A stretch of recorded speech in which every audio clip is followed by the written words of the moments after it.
City Council regular meeting for March 26. Roll call, please. Councilmember Armstrong, Here. Councilmember Rubio. Here. Councilmember Veros, Here. Vice Mayor Perkins, Here, Mayor Hudson. Here. just so you know, my voice is about to go. So you may see me pass notes to the city manager when I have something I want to have read. Well, we won't ask you to lead us in the Pledge of Allegiance. Please join me in the Pledge of Allegiance. I pledge allegiance to the flag of the United States of America and to the republic for which it stands, one nation, under God, indivisible, with liberty and justice for all. Thank you. And our first item is, Item 3, announcements. 3.1, changes and additions to the agenda. We have none this evening. Item 3.2, if you'd like to speak under public comment or regarding an agenda item, please fill out a speaker card in the back of the room and bring it forward. Item 4, public comment. okay, public comment is open. Is there anybody wishing to speak? I have no requests, no cards, public comment. Last call for public comment. Anybody dying to get up here and speak? We'll close public comment. Were there any written comments? We have no written comments. Thank you. Next item, please. Item 5, consent calendar. Okay.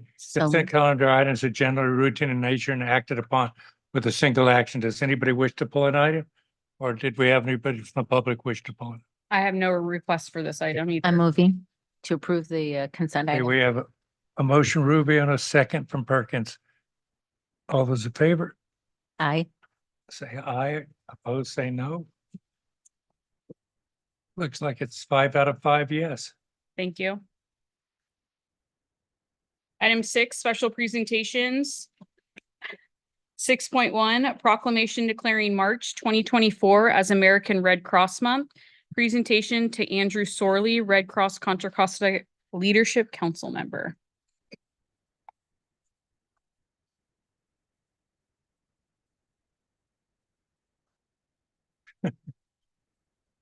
Councilmember Arms to do the presentation. Thank All you. right. I think this is on. Can you hear me okay? Yes. All right. Right. So Andrew, this is a proclamation of the City Council of the City of San Ramon declaring March 2024 as American Red Cross Month. Whereas March is American Red Cross Month, when we recognize the compassion of the people in San Ramon and reaffirm our commitment to care for one another in times of crisis. And whereas this generous spirit is woven into the fabric of our community and advances the humanitarian legacy of the American Red Cross founder, Clara Barton, one of the most honored women in our country's history, who nobly dedicated herself to alleviating suffering. And whereas people have counted on the American Red Cross for information and skills they need to be safe at home, work, school, and at play, training life-saving skills in CPR, first aid, fire prevention, and water safety. And whereas with 1,032 volunteers in Contra Costa County, the American Red Cross assisted or responded to 115 disasters. And through our Sound the Alarm program, the American Red Cross installed 583 smoke alarms, trained 577 individuals and families about fire prevention, and trained 617 youth through the Pillowcase Project and Prepare for, with Pedro.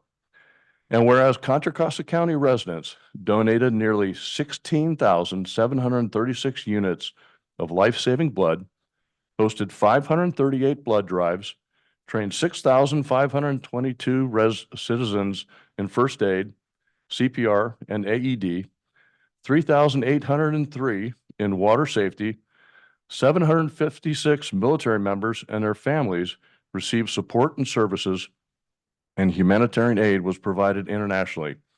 And whereas we hereby recognize this month of March in honor of all those who lead with their hearts to serve people in need, and we ask everyone to join in this commitment to strengthen our community. Now, therefore, be it resolved that the City Council of the City of San Ramon does hereby declare March 2024 as American Red Cross Month and encourages all citizens of San Ramon to reach out and support its humanitarian mission. Dated March 26, 2024, signed David E. Hudson, Mayor. All right, yeah, Andrew, it's.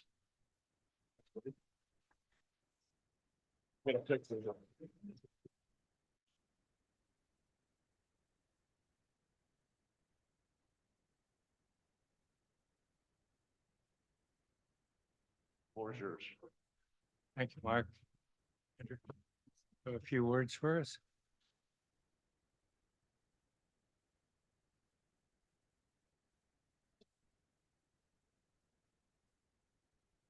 Hello, I'm Drew Sorley, Chevron employee and member of the Contra Costa County Leadership Council for the Red Cross. I'm honored to accept this special proclamation declaring March as Red Cross Month. Our mission is made possible by our community heroes, our Red Cross volunteers, and our Red Cross volunteers. During our annual Red Cross Month celebration in March, we honor their commitment to supporting individuals and family in need and being the beacon of hope in someone's darkest day. This tradition, initiated nearly 80 years ago by President Franklin Roosevelt with the first National Red Cross Month proclamation, has been upheld by every subsequent president.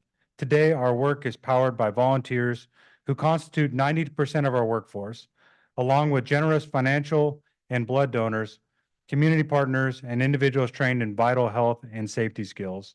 We're always eager to welcome more volunteers to our team. I'm proud to share some highlights of our accomplishments over the past year. Our Red Cross volunteers, available 24 hours a day, 7 days a week, respond to large disasters, apartment fires, and home fires. Their support is critical as large disasters like floods and wildfires increase in frequency and intensity, and home fires continue to disrupt lives daily. Working alongside county governments and community partners, the Red Cross provides shelter, food, and recovery assistance to those affected by disasters. We also serve our community through several year-round programs and services, thanks to our generous volunteers, donors, and supporters. The Red Cross holds daily blood drives across our country, many of those right here in the city of San Ramon, where donors help patients in need. In Contra Costa County, we've expanded education outreach efforts to increase blood donations from African American and Latino donors. On behalf of the American Red Cross, we thank the city of San Ramon for this proclamation. We're also extend our gratitude to the city staff members who have collaborated with the American Red Cross over the years, contributing to a city better prepared for all types of emergencies or future disasters in our communities. Thank you very much. Thank you.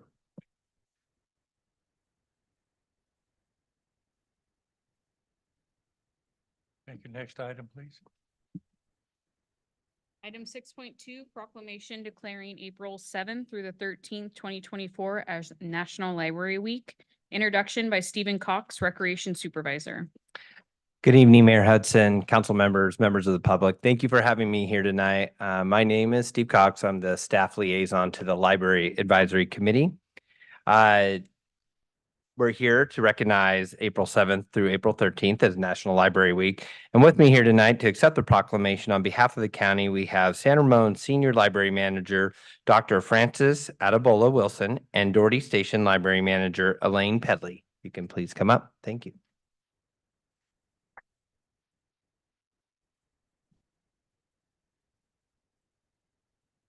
Step on up. Okay, another proclamation. A proclamation of the City Council of the City of San Ramon declaring April 7th through 13th, 2024 as National Library Week. Whereas libraries offer the opportunity for everyone to connect with others, learn new skills, and pursue their passions, no matter where they are on life's journey. And whereas libraries have long served as trusted institutions, striving to ensure equitable access to information and services for all members of the community, regardless of race, ethnicity, creed, ability, sexual orientation, gender identity, or socioeconomic status.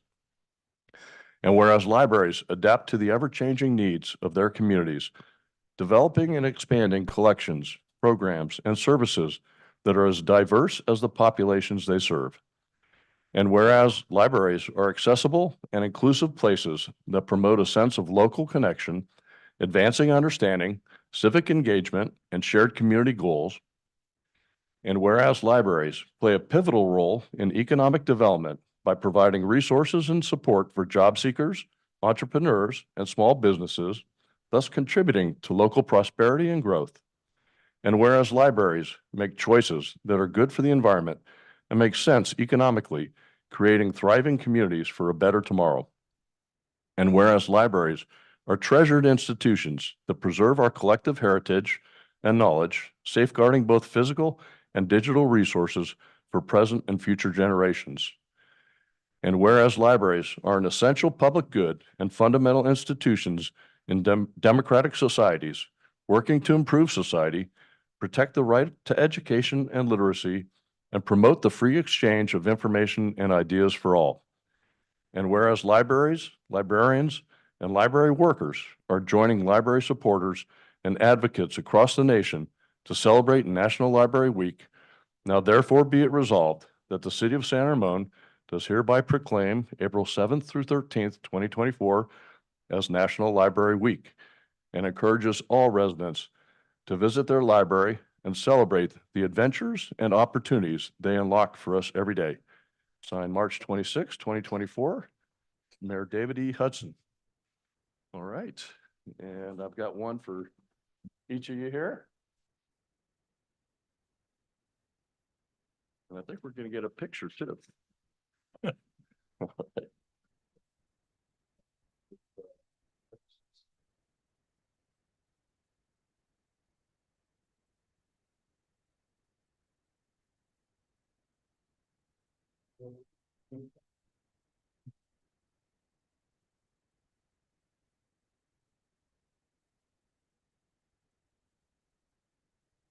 All right, you bet. The floor is all yours.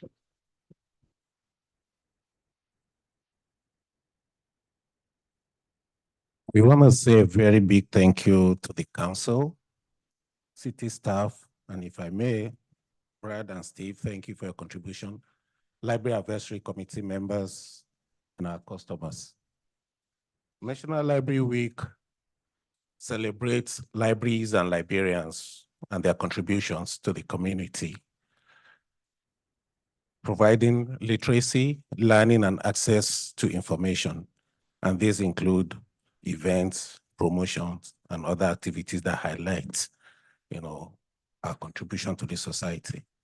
So we want to say a very big thank you for the support we enjoy from the city. And I can't really say, I can keep on going, but for the sake of time, Elaine, you got something to add? Thank you. Just very quickly, thank you so much for celebrating National Library Week with us. It is a joy and an honor to serve this community through our libraries.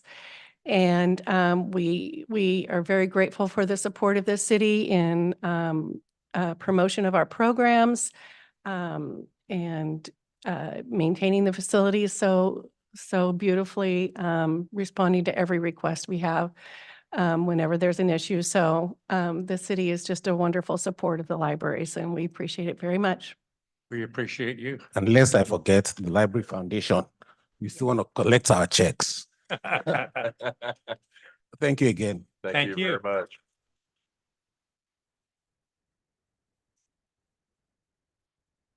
Next item, Christina. Thank you.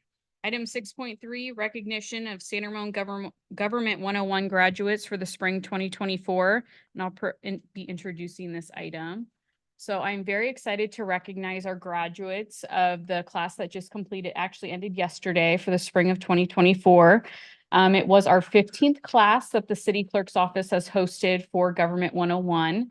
Our class represented a diverse cross-section of residents across the entire city. We had residents residing in San Ramon as early as 2 years up to 50+ years. So we had a great group of people. They had a great commitment to the class. We had great questions every time. I know some would stay late with staff to ask questions for follow-up. And that's really what we wanted to see, is that engagement with staff and our residents. So not only do I want to thank the participants, but I also want to thank the city council and staff for their support in this program. We're very proud to offer it and have this accessible to our community. So if Councilmember Armstrong, if you want to go up, I'll go ahead and call up the graduates. Call your names, and then if you can come up, get your certificate, and then we'll take a group picture afterwards. For those that are here. So Sandra Wamson.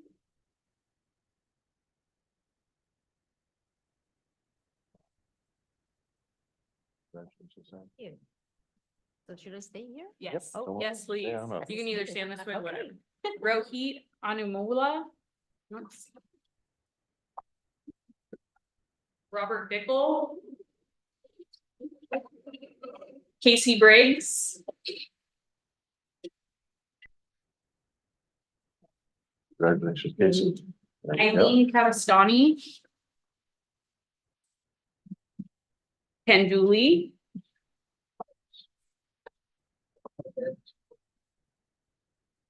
Congratulations, Ken. Thank you very much. Susan Dooley. All right. Thank you. It's in the family. Thank you. Yes. Maynard.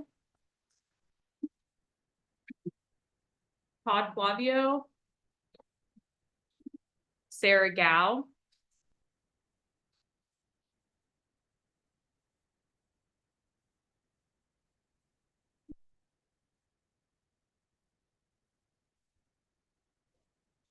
Thank you.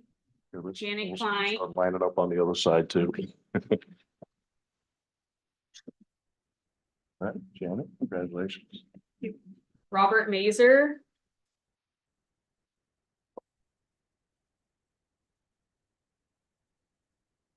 Partha Mitra.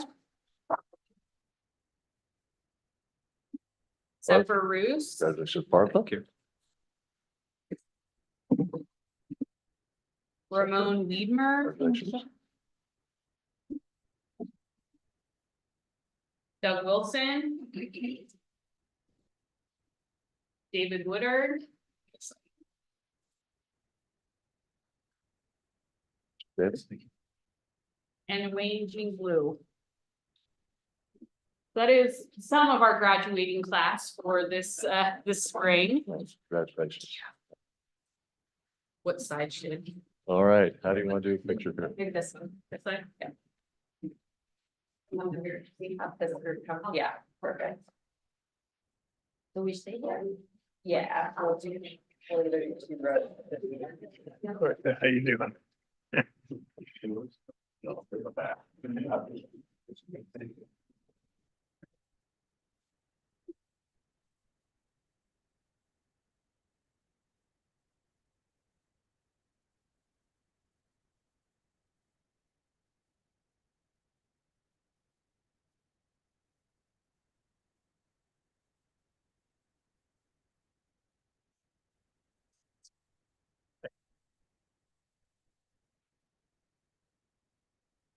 I'll just say before I go back that this is a great class. I had a chance to speak to them last week and as all the council members had a chance to speak to the Gov 101.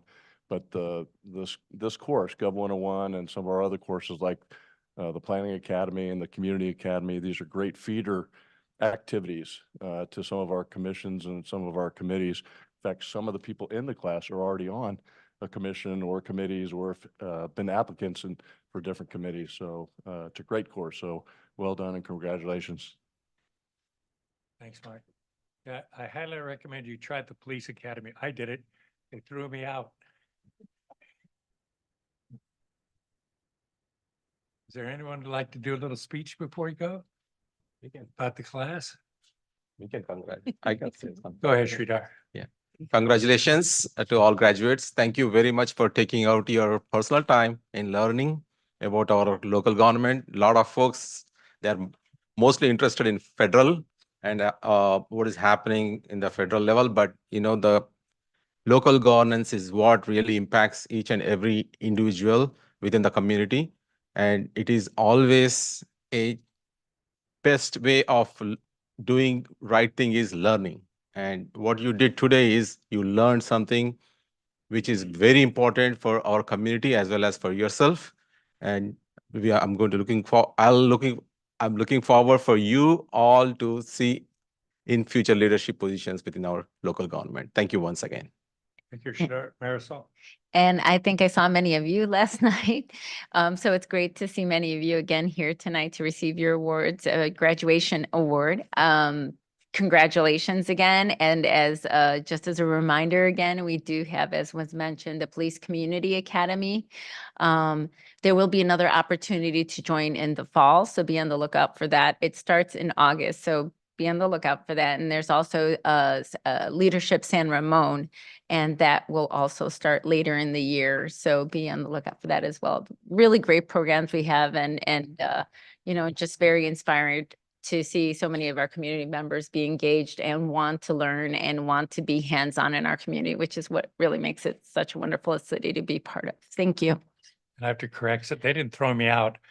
I told somebody to come out of the bathroom. I gave them one chance. They didn't come out and I shot them. So that was it. I was going to flunk the course. Okay, next item, please. Item 7, deferred consent items. We have none this evening. Item 8, unfinished business. There is no items this evening. Item 9, new business. 9.1, Library Advisory Committee Annual Report. Introduction by Stephen Cox, Recreation Supervisor. You're up again, Stephen. Don't go far. Thank you. behind. I'm back. So thank you, Mayor Hudson, council members, and members of the public for letting me come up here twice in one night.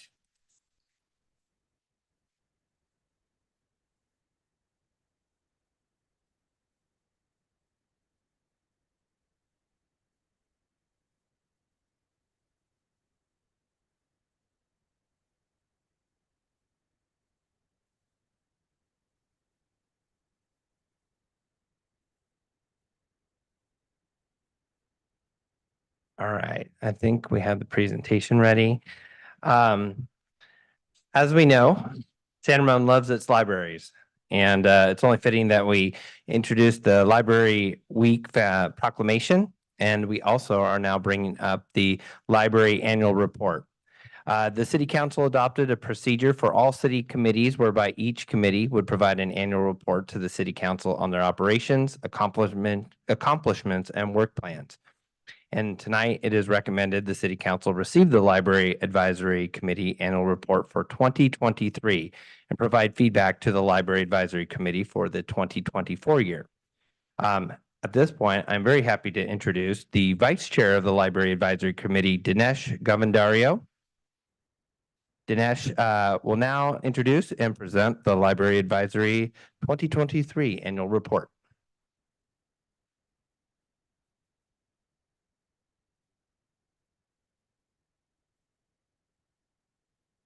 Thank you, Steve, and good evening, Mayor Hudson, Vice Mayor Perkins, council members Rubio, Armstrong, and Veros, city staff, as well as members of the public. I'm Dinesh Govindarao, and we'll be presenting the Library Advisory Committee 2023 Annual Report. And again, thank you for having us this evening. You guys dimmed the lights, so I was going to try to see if I can hopefully not use my readers, but I may have to. We'll see how it goes. So if we can move, thank you for the next slide. Yeah. So here's a picture of our committee members. We have a very diverse group in our committee. And I'd like to introduce our members of our group. Our chair is Richard Dewa. Unfortunately, he could not be here tonight. He would have loved to be here today, but he has a personal matter. Myself as the vice chair. Cindy Alpert, who's been here for a number of years serving on the committee. We have some new members, Deepthi Mahajan, Johnny Tung, and Musumi Koda, and she's our alternate. We also had Kyle Levy, and he stepped down after he got appointed to the Parks Commission in July of 2023. I just thought I'd share some fun facts with you. The Library Advisory Committee was established on April 28th, 1992, kind of the same time I graduated from college. So it's been around for a long time. Also, some other fun facts. The San Ramon Library opened in 1989 and the Doherty Station opened in 2005. So I'd like to review the guiding principles, the 5 charges of the committee. If we look at the first one, it's to make recommendations to the staff commission Contra Costa County library officials and city council on the delivery of library services. Our second is to serve as a resource and advocate to the city on library issues. Our third is to receive and evaluate input from the community. Our fourth is to review county library policies and provide input to the county on policies for the San Ramon libraries. And our fifth is to act as a liaison for library issues to other governmental, nonprofit, and private organizations. So now I'd like to review our 2023 goals and objectives. We had 6 goals. And what I'll do is I'll kind of talk a little bit about the goal, and then I'll just give some comments about the goal. Our first goal is the Library Advisory Committee will monitor the retention and use of library performance standards, library performance metrics outlined in the city's general 2035 update. So the City of San Ramon Parks Community Service Division Manager and Recreation Supervisor, that was Brad at the time, provided the Library Advisory Committee with a staff report and update on the library performance standards at the April 13, 2023 meeting. So that was received. Our second goal is the Library Advisory Committee will continue to evaluate library services to ensure San Ramon library services meet and respond to the evolving needs of the community, and really feel this is probably one of our most important goals. The city and county staff provide the Library Advisory Committee with staff reports and updates throughout the year, updating the status of library programs and events at the San Ramon Library, as well as the Doherty Station Library. Again, we have 2 libraries. We receive these reports from our library community managers, Elaine Pedley and Dr. Francis. Now, we have many diverse programs for all ages at the libraries, ranging for youth to our teens, our adults, and our seniors. And again, I'd like to congratulate our community library managers for receiving the proclamation today. Great work. Our third goal is the Library Advisory Committee will continue to monitor the programming and operations of the library at the San Ramon DVC campus and the impact the new facility has on the overall library offerings to the community. This goal was deferred due to other committee priorities, but this year we feel we're going to be able to achieve that goal. We have actually done a couple things. We were having our meetings at the community center, and now we were having them at the libraries, and we're going to be rotating them at the different libraries. So we can actually get out there, spend more time at the libraries and see how they operate. So we feel we're going to be able to accomplish this, as well as we changed our meeting time from 7 p.m. to 6 p.m. to give us enough time to be able to do that. Our fourth goal is the Library Advisory Committee will monitor the Contra Costa County Library Strategic Plan implementation in San Ramon. The Library Advisory Committee received an update on the Contra Costa County Library Strategic Plan implementation by our 2 community librarians, and we provided feedback on the information that was received. Our fifth goal is the Library Advisory Committee will review and approve the story walk books that are presented by the Youth Services Librarian. Now, I can say this is probably everyone on the committee probably feels this is probably their favorite goal. We get a chance to actually review the books and get to decide. Elaine does a great job of presenting books to us, and it's always a tough challenge for us to pick, because they're such good books that she brings. But just to give you some examples, the Library Advisory Committee reviewed and approved the Story Walk stories, including Bear Came Along in the Spring. That was in the spring. A Park Connects Us for that was in the summer. Goodbye Summer, Hello Autumn in the fall, and The Scarecrow for the winter. And as you can see, we try to tie these books to the themes of the season, as you can tell from above. And we really feel this is a wonderful attribute for our community. Our last goal here is to receive a presentation on the current hours of the library services provided by Contra Costa County and the current city subsidy for additional hours of library services. And this was probably our most challenging goal. Again, this goal was deferred to other committee priorities. The Library Advisory Committee will receive a presentation on library services and the city subsidy for additional hours of library services at a future meeting sometime in 2024. So we just kind of went over the goals for 2023, I'm sorry, and I'd like to go over the goals and objectives for 2024. But before we go over the 2024 goals, I'd like to mention that the goals for 2024 focus on 4 main goals of the San Ramon Parks, Trails, Open Space, and Recreation Master Plan. We have outlined the guiding principles from the master plan that we are using as the most relatable principles that incorporate our goals. So the first guiding principle, which was 4.1D, and a lot of these, I'm sure you're all familiar with the 4 pillars. Most of these all come from the balance, quality, and quantity. So if you look at 4.1D, it's the first guiding principle is to maintain and enhance the partnership and joint use agreements in San Ramon Unified School District to maintain community access to neighborhood and community park amenities and recreation facilities. Our second guiding principle performing goals was 4.3B, and that was to incorporate art, nature, education, and culture into parks to create distinction between facilities and enhance placemaking. Our third guiding principle was 4.5B, and that's to continue tracking of performance measures for recreation programs to continually evaluate need, market focus, and the ability of the programs to meet service and financial goals. And our fourth guiding principle was to maintain and enhance partnerships to implement master plan recommendations. So from the 4 guiding principles, we came up with 7 kind of ambitious here, 7 goals for 2024, which relates to the master plan goals. And our first goal is the Library Advisory Committee will monitor the retention and use of the library performance standards or library performance metrics outlined in the city's general plan 2040 update.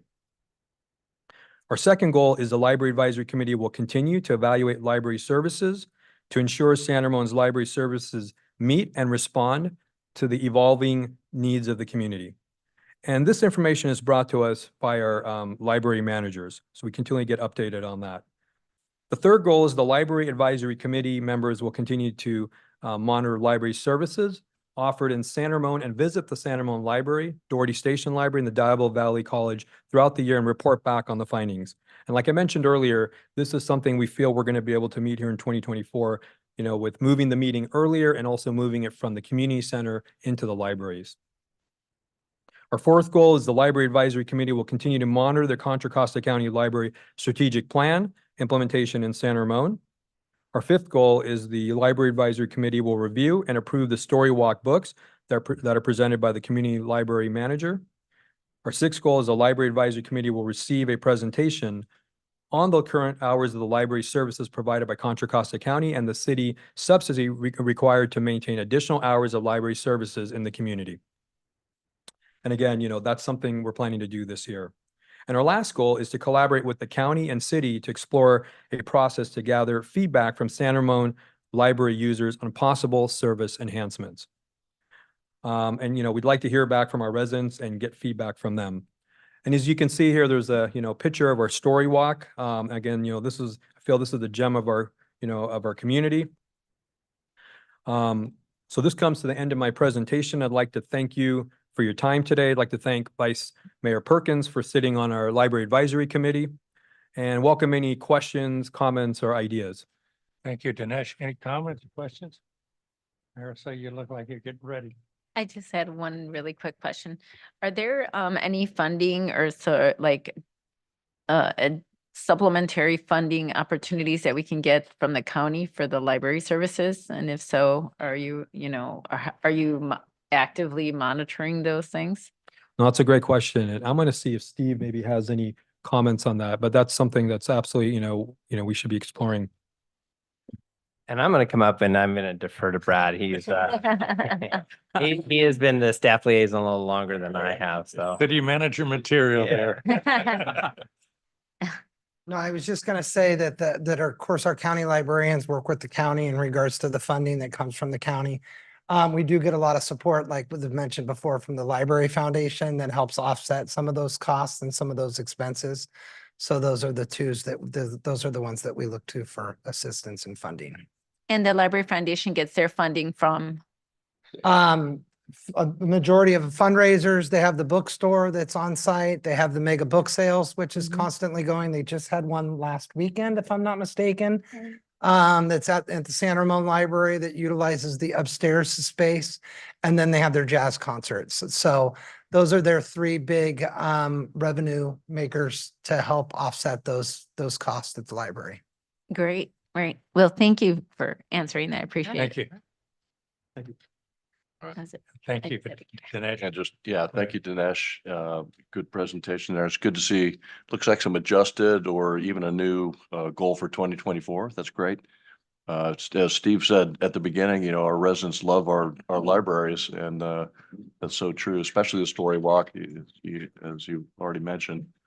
As Councilmember Rubio said, funding is on all of our minds right now.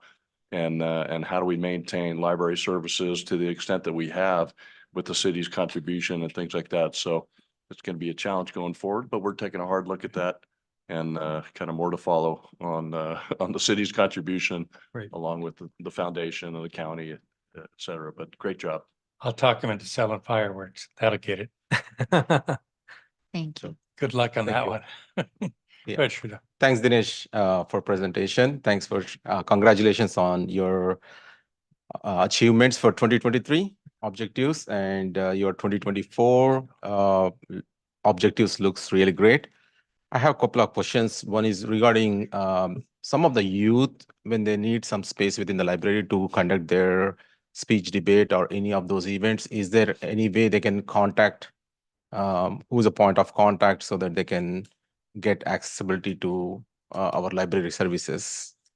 Yeah, my understanding, and I guess Steve or maybe our librarians come up and speak, but they are both our community librarians would be, or managers would be the point of contacts, one at the Doherty Station and the other one at the San Ramon Library. But if they want to add a few more comments.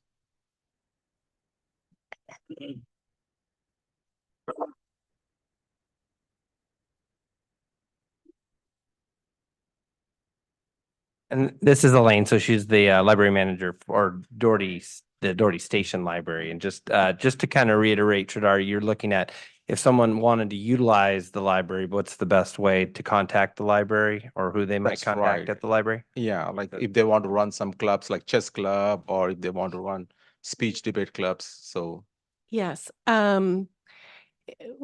Both libraries have several study rooms. Some are larger than others, and those can be booked. Doherty Station has a room for up to 12 people, and we do have students from the schools. They have to book it the morning of, but they do. A parent comes and, the Math Olympiad and all kinds of collaborative meetings take place with the students in those rooms, and that's free of charge. We also have rooms that people can book through the city, a room at San Ramon and a room at Doherty as well, for a fee. Yeah. sounds good. Thank you. And this information is all available on website, right? Yes, on the library website, it talks about the study rooms and how to book them. And they're very popular at both libraries for adults, for students. Yeah. Sounds good. Thank you. Mhm. And Thank you. my next one is about, as you know, libraries are not only just anymore about the books and things. It became like a social hub network for youth. So do we have this one? I asked in the past about having some STEM related programs, like for example, 3D printers. I do know that Concord Library got 3D printers and many other libraries got 3D printers. Is there any plan, like, do we have any plan to have 3D printers?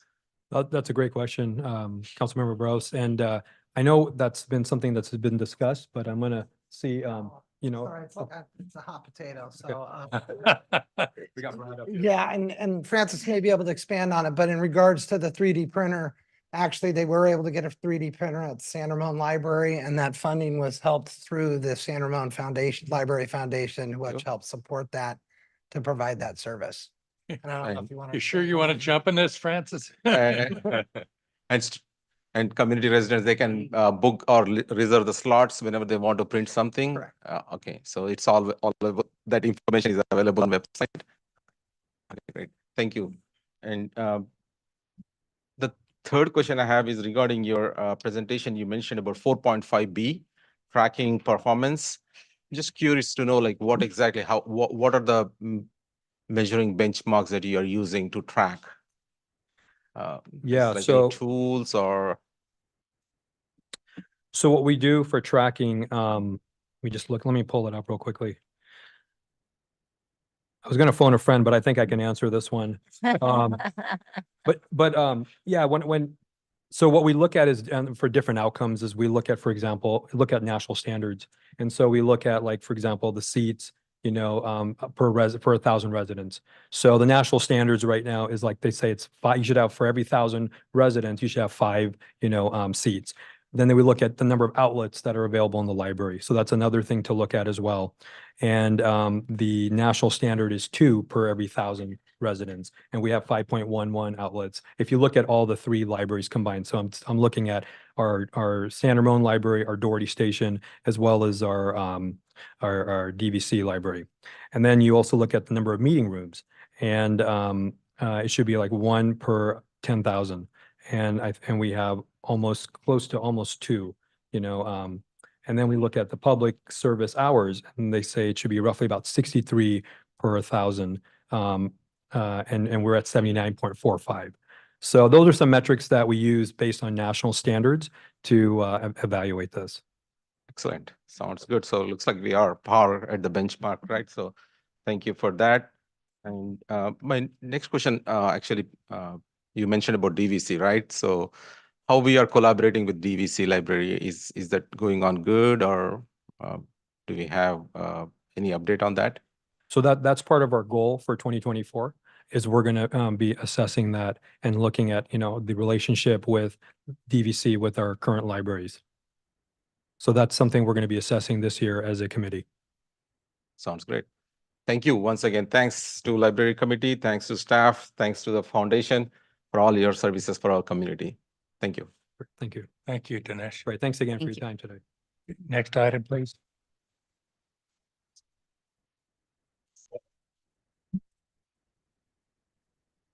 Item 9.2, public hearing, introduction of ordinance next in line, repealing and replacing Title B, Division B6, Health, Sanitation, and Environmental Quality, Chapter 3, Ozone Depletion Control, Article 1, Chlorofluorocarbon Processed Food Packaging of the San Ramon Municipal Code. Staff report by Carrie Parker, Public Works Program Manager.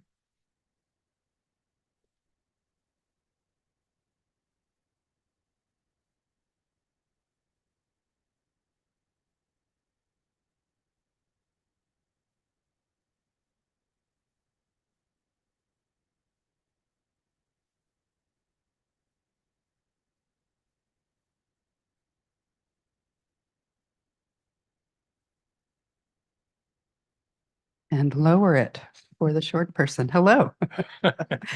Good evening, Mayor Hudson and council members. I am Carrie Parker, Environmental Services Program Manager in the Public Works Department. And I'm bringing you an item that you probably thought was already done. And sure enough, San Ramon visited this polystyrene foam food packaging. You can all say the name that you're thinking. Styrofoam. Yeah, let's finally get rid of this stuff, right? We have been talking about difficult types of materials for a really long time, right? How to recycle them, where do they go, what do we do with them, right?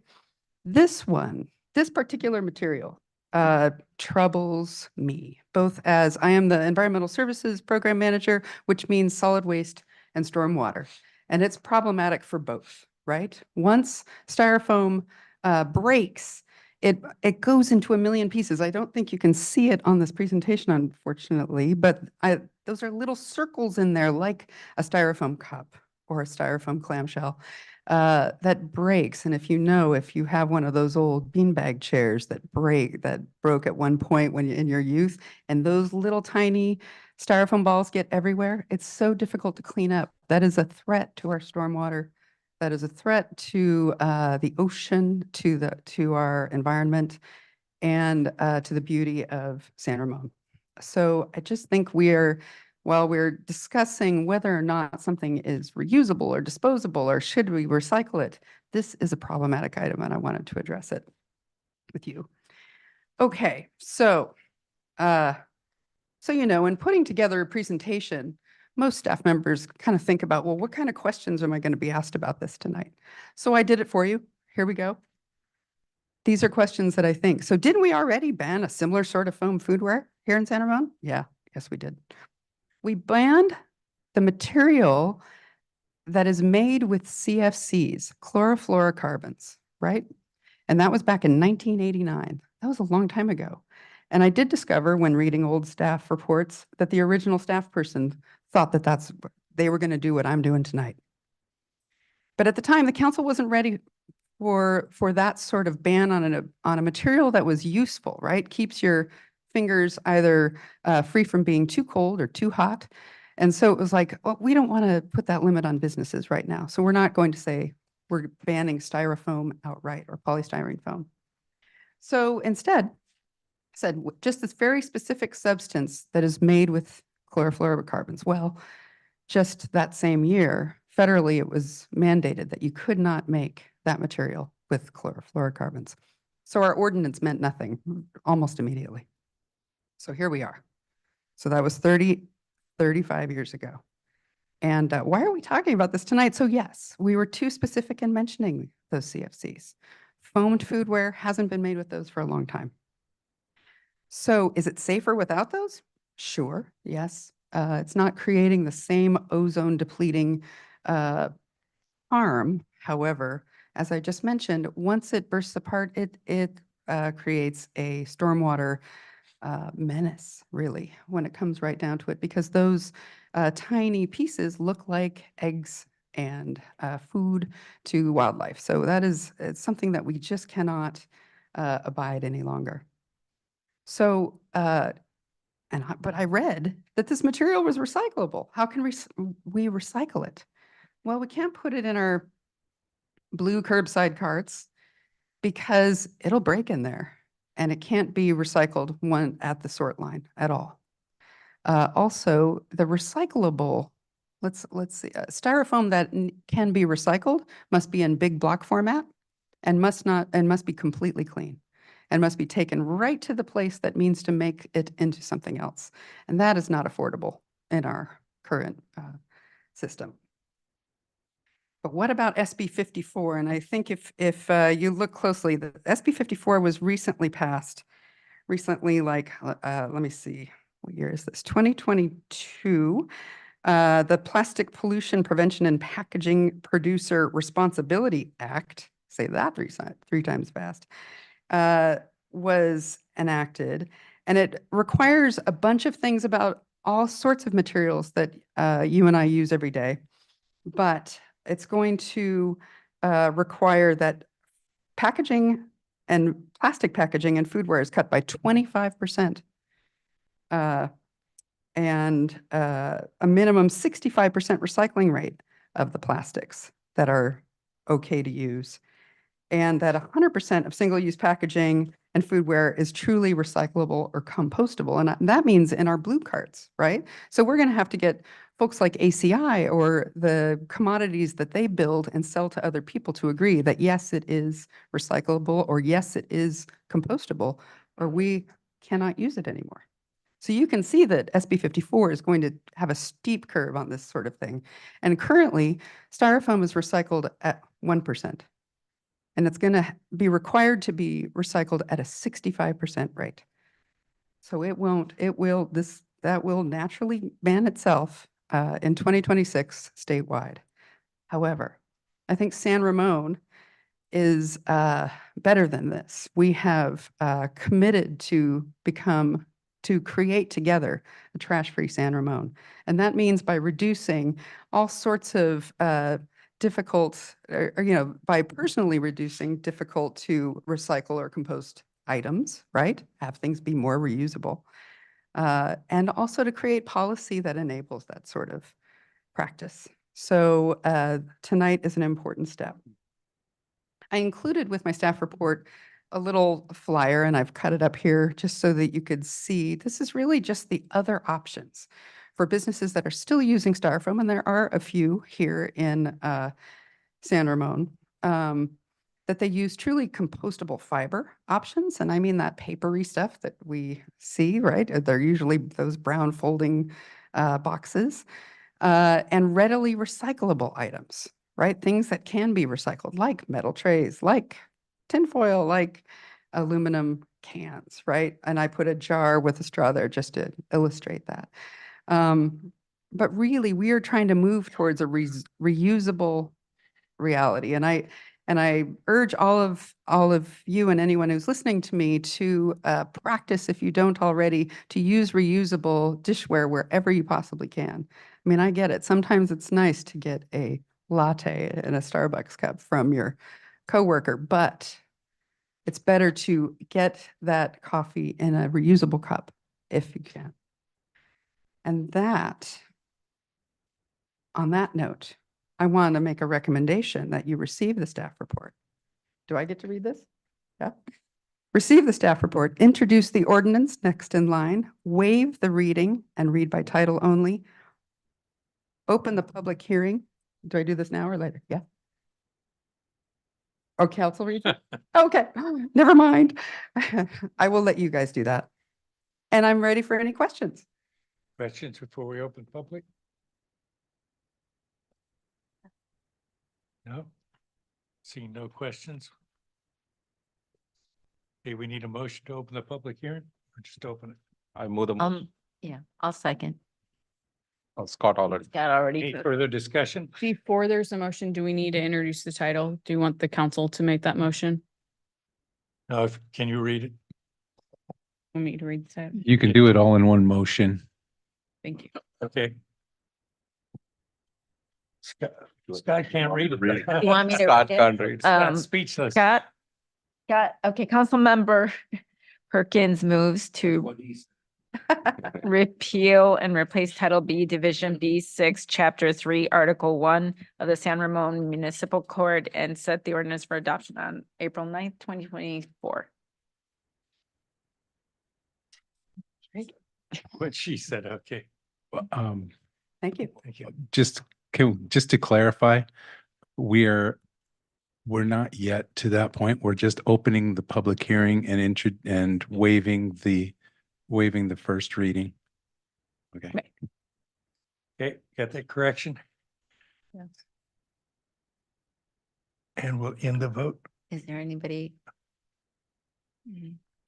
Okay, so that's. Open the public hearing. Open Just the for public the hearing. public hearing. Mhm.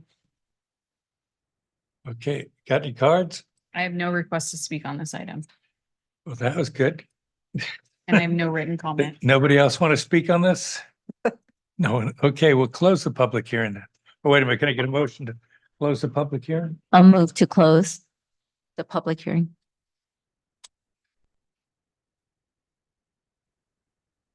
Okay, we got a motion from Rubio Oh, sorry. and a second from I'll second. Armstrong.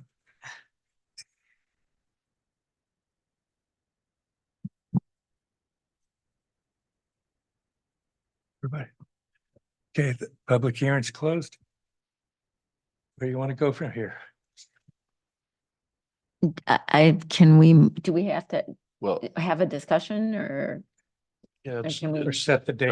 If I'm- the council wishes I- to discuss the matter, they may do so now or entertain a motion. Yeah, I mean, I didn't have any questions. We heard it in, Councilmember Rubio and I heard it in policy committee, and certainly we see, the polystyrene in our creeks and around schools and trails and parks and things like that. So it's kind of a nuisance there, as well as kind of a danger to our fish and wildlife. And so I think it's good that we're introducing this ordinance. I think in policy committee, we had some concerns or wanted clarification on the implementation dates. And Right. I see that in the staff report here, as well as on the compliance dates.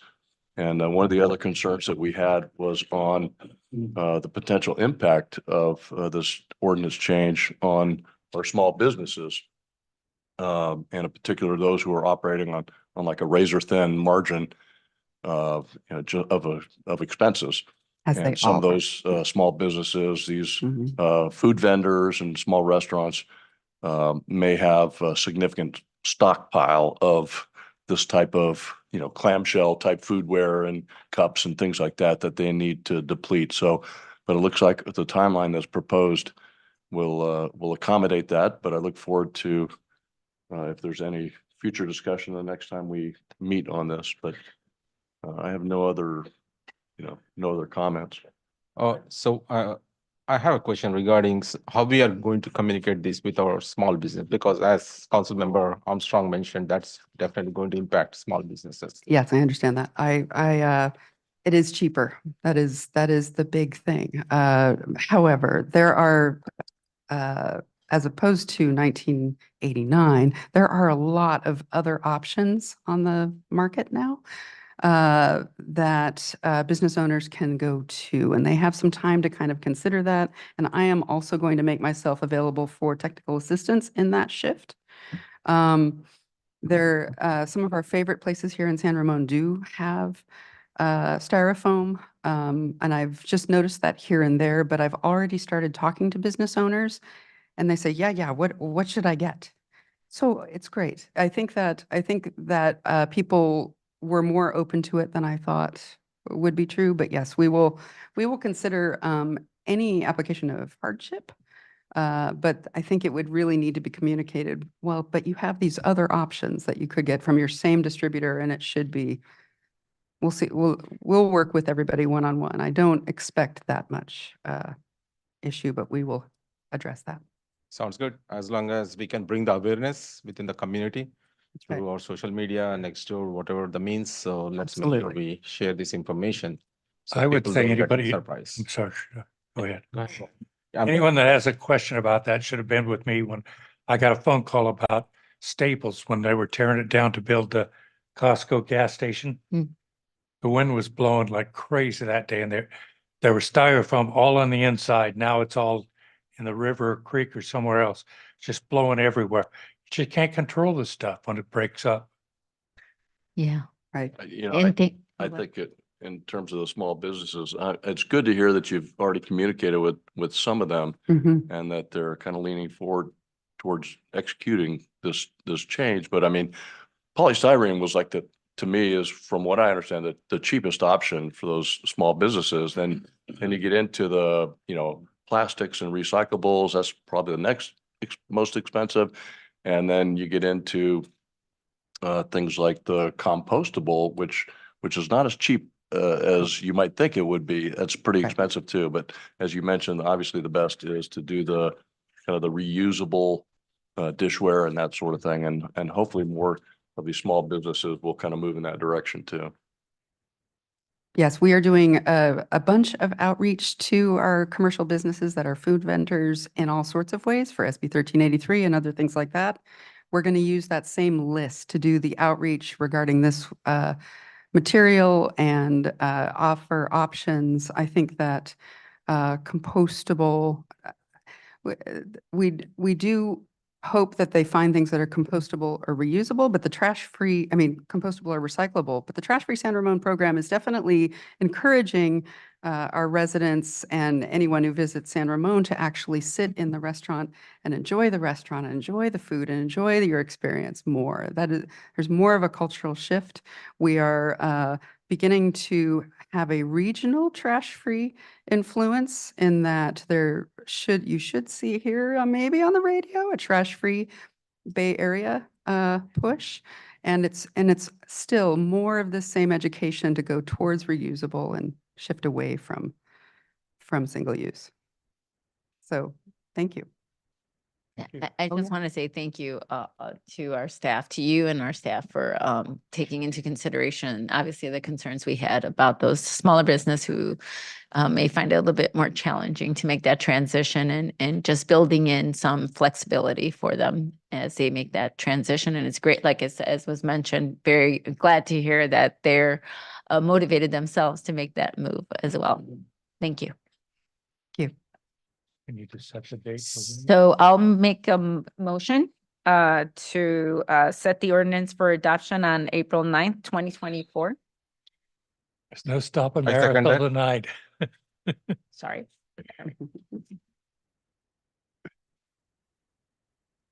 Also, oh, sorry.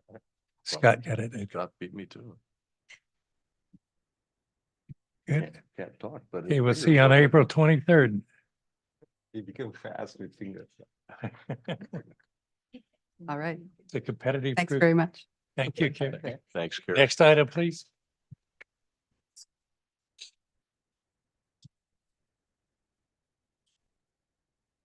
Item 9.3, 5-year financial forecast, presentation by Kelly Sessions, Administrative Services Director.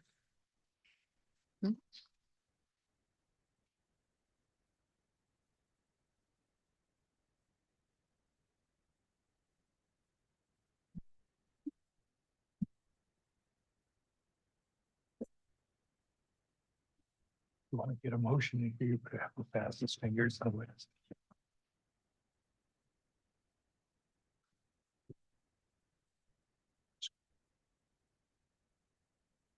Is that chair?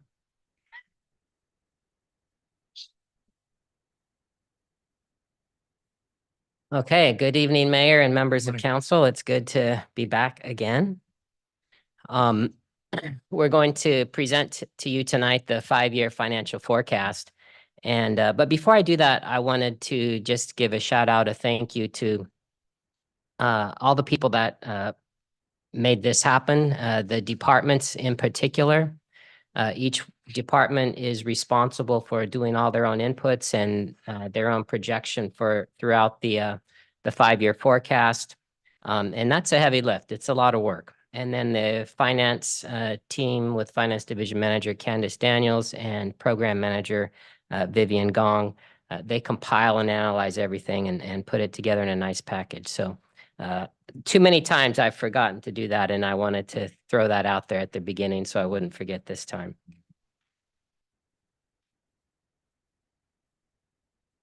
Okay, so tonight we are going to talk about the 5-year forecast. As I mentioned, we will first do an overview, discuss major assumptions that went into the forecast, what those results are, some observations from those results, talk a little bit about some future staffing needs, some of the unfunded projects that are not included in the budgeted amounts, and then a summary of the general reserves.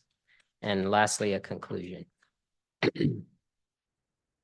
So first, the overview. This forecast was developed to generate some general policy discussion with the city council to help plan for the city's future fiscal health.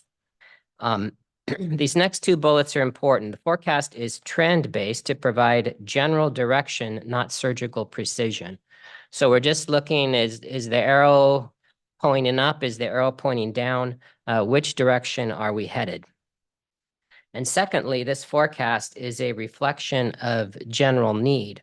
So even though we may be at the end of the year, we may be adding positively to our general fund balance. On the audit side, that shows that we're doing a good job of managing our budgets within, we're staying within the parameters of what council has said, budget-wise. But what that doesn't show are the measure or the services that are not getting done, the cuts that have happened before we got there. And so the things that were not added to, or maintenance that was deferred, that sort of a thing. Lastly, with these current assumptions, the staff projects that the general reserves will decrease $72 million over 5 years. And that's prior to adding in any funding for vacant positions, the new staffing requests, and unfunded CIP. Now, we've heard these large numbers before. That's not to say the sky is falling. We should all run around like our hair's on fire. But it is a note that there's a structural deficit and it needs to be addressed. If we go too long without addressing it, then services will degrade and city facilities will degrade.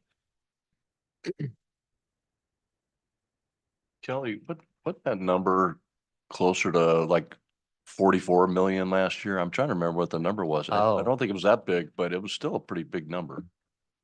You know, I cannot remember what it was last year.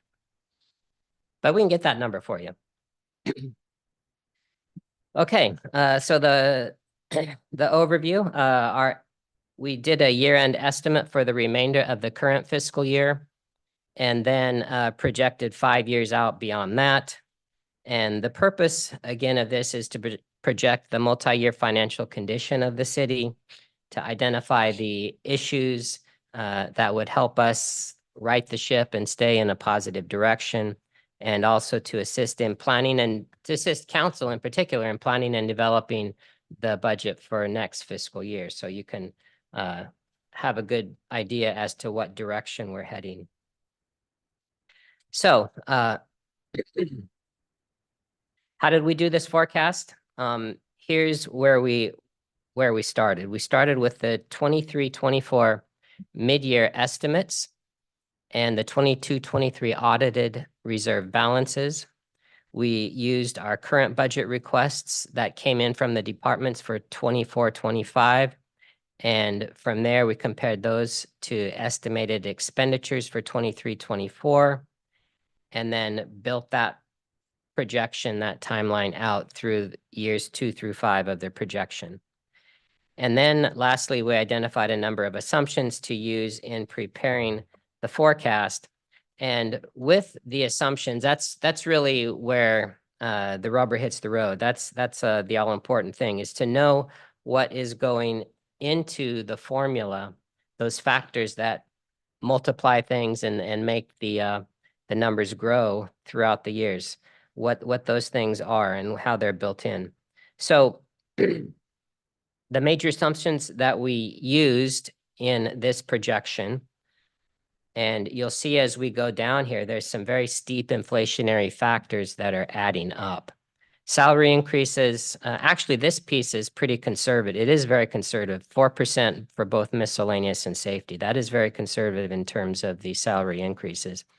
But going down from there, healthcare premiums are expected to go up 15% annually per our insurance broker. Dental premiums, 4.5% per our insurance broker. Vision premiums, another 3.5%. General service contracts, those vary depending on what the contract is, anywhere from 3% to 20% increase. And then utilities are just through the roof right now, 12% annual increases in year 2 through 5. That's the average of the last 3 fiscal years. And water is expected to go up 7% annually, years 2 through 5. And that's an average for the past 7 fiscal years. And Kelly, I think it should be noted that, and for the mayor and the council and the general public, when we show a 12% increase in PG&E and a 7% increase in water, our utility bill in the city is around 8 million a year. So when you see a PG&E increase, we're paying those as well. And at the scale of $8 million, a 10%, a 15%, you're quickly adding a million plus to that bill every year. Just to put it in a sense of scale, a 12%, it impacts everybody, but on our scale, it's that much more. That's a huge hit to a general fund that's around $65 to $70 million. You like yours better, Kelly. You keep going. I'm sorry, he can play the good cop, I'll play the bad cop. But I do feel that it really should be noted, some of the impacts with these numbers. Yeah, these are not insignificant numbers when the utilities go up. And just really quick, just for clarification, I'm assuming that also ties in partly into some of the water cost increases, et cetera, right? Yep. Correct. Okay, and then the last little bullet point there, the city population is expected to increase about 11,000 over the next several years within the 5-year period of planning. And, you know, that means more services, more parks, more police, more roads, more of all of that. More assumptions are just to let you know how we came up again with these numbers on our CalPERS pension expenses. We used a blended employer rate, so it includes both classic employees and Pepper employees. Miscellaneous employees are increasing 11 to 12%. Safety employees increasing 14% to 20, or paying 14% to 29%. In terms of what the employees pay 100% of the employee rate. That equates to 6.25% up to 9% of salary. And then the employees also contribute still 3% of the city's portion, the employer rate. Our unfunded liability, according to CalPERS actuarial reports, will increase 14 million over 5 years. And our PARS pension trust, that's the money that we set aside to help pre-fund our pension obligations. We've spent that down the last year or two. And so we have a $1.8 million balance remaining there. Ooh, I did the wrong button. There we go. Okay. Here's some of the things that were not included in the forecast. There's no new tax measures, so we did not include any new revenue at this point. In the general fund, there's no contribution to capital improvement program. And thankfully, the state of California has no plans to take away any local revenues this year, so nothing to lose there. And then lastly, with Doherty Valley, all the permits there have been issued and occupancy for the last apartment project is pending. So we should not be expecting anything new revenue coming from Doherty Valley. We also have new facilities that are coming online. Sunrise Ridge, the Preserve Park in May of 24, Critter Crossroads Park in March of 25, and Rancho San Ramon Park Phase 2 in January 26. Again, this means more utilities, more staff, more grass to cut, more all of that. And I think this is our last major assumptions slide. No, not quite. On the general fund revenue side, the city continues to recover from COVID. We kind of expect that we're basically all back except for TOT. So hotel tax has not, and I think after this year, we could probably say will not return to pre-pandemic levels in terms of filling up the hotels. We will eventually get back up to the same revenue levels that we did, and we'll see that in a later slide. I'm not going to go through all of this because we're going to see some graphs here that are coming up, but you'll see property tax is up about 4% in all years, and that is our largest tax generator.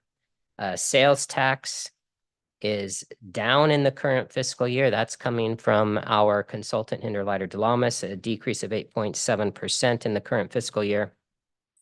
Kind of flat the next fiscal year with 1.4% increase, and then it starts recovering more nicely after that in years 2 through 2, 3, 4, and 5.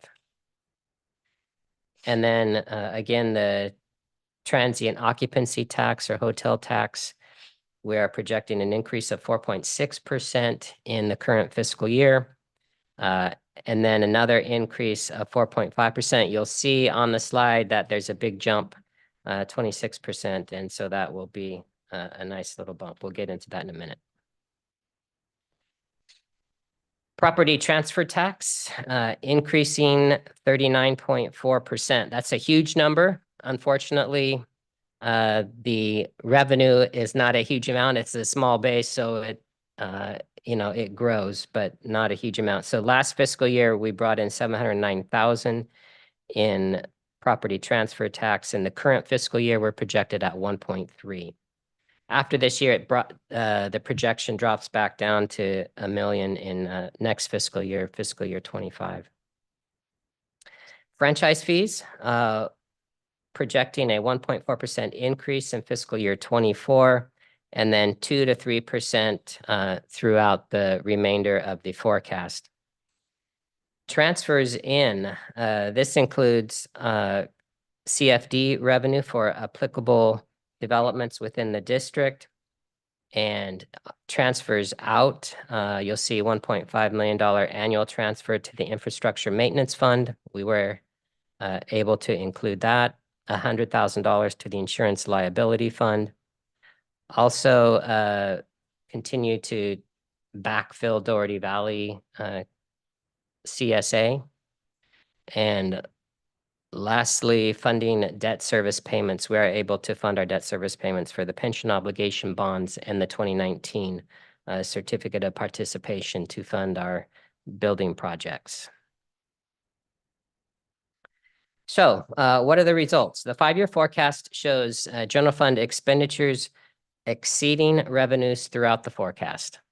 That's a trend that we're hoping to reverse at some point. And secondly, after transfers, general reserves are projected to decrease from 19.6 million in the current fiscal year to a deficit of 52 million in year 5 before reinstating funding for vacant positions, new staffing, and unfunded CIP costs. Okay, so this is a good visual of where we have been and where we are expected to go. This shows the general fund and the Doherty Valley Fund, revenues versus expenditures. Revenue is the green line, expenditures is the red line. You'll see there where the lines cross in the current fiscal year, mid-year estimate, and that's where we bring everything back into balance. So revenues and expenditures are basically equal. And then you'll see it splits from there. Next fiscal year, about $9 million split out to the end of the 5-year forecast, and it's a $24 million split. Let's take a look, though. This graph is without transfers. With the transfers is a little bit surprising to me, but the gap closes slightly at the end and at the beginning. Well, actually, I'm sorry, the gap widens at the beginning, but closes at the end. So in the current fiscal year, the mid-year estimate, it's a gap of about 6.7 million. And then it jumps up to 10.5 million next fiscal year, and then 9 million, 12 million, 17 million, till you get to the end, and it's about $23 million gap. So the end of the cycle closes the gap slightly when you count in the transfers. There are a whole lot of numbers on this graph, so I'm not going to go through all of them, but I will kind of summarize here. You'll notice that first column, this is where we stand with our general fund reserves.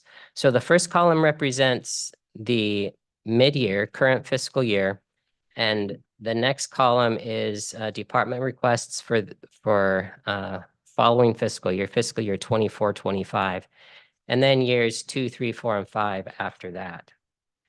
On that first blue line, general fund ending, if you look on the mid-year column, you'll see, well, let me back up a second. General fund beginning, we start at 26 million. Revenues in, expenditures out, transfers in and out.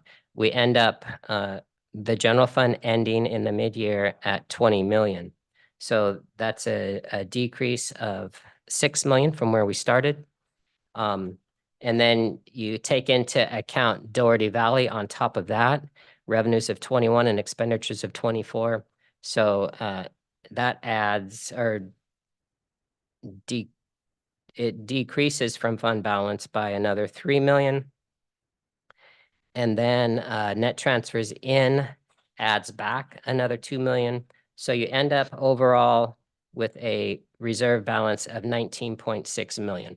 That, if you recall, that number is where we ended the mid-year budget that we just tackled that one a few weeks ago. In order to get there, we're using $7 million of reserves, and that closes that puts us at a 36% general fund reserve. So we're within policy at mid-year. If you look over one column, you'll see that as the money gets spent down, the department, with all the department requests as they came in, then we would end the year with an estimated reserve balance of only 9.1 million. And so that puts us at 15% of reserve. So we're less than halfway where we need to be in order to meet our 36% reserve policy. Kelly, I wanted to make just a quick note about department requests and how we develop the initial budget. I don't want it to be for anyone to make an assumption that the initial department requests were any sort of a wish list above and beyond our current services. That department request that our departments initially submit is based on new infrastructure that we're receiving and the costs of maintaining and possibly adding a few staff members here or there. That is basically what I'm trying to say was what at that point, what we assumed a base level of service would take for the city to maintain over the year. It's not adding 15, 20 new positions and programming money for new services that we didn't have in the previous year. What I'm trying to say, a long-winded way of saying, is we remained relatively flat with the services that we were providing and didn't add a lot of new features. That wasn't the increase of the budget. As you heard with the increases that Kelly outlined before in staffing costs, benefit, utilities, insurance premiums, they're all adding up to this rather large deficit. Thank you. So back to that last, the blue line, reserves per policy minimum 36%. Again, in the current fiscal year, our reserves are at 36%. Next year, 15%. And then you see it takes a steep dive that first year and continues. So in year 2, it's at 0%, and then these numbers keep growing throughout years 3, 4, and 5.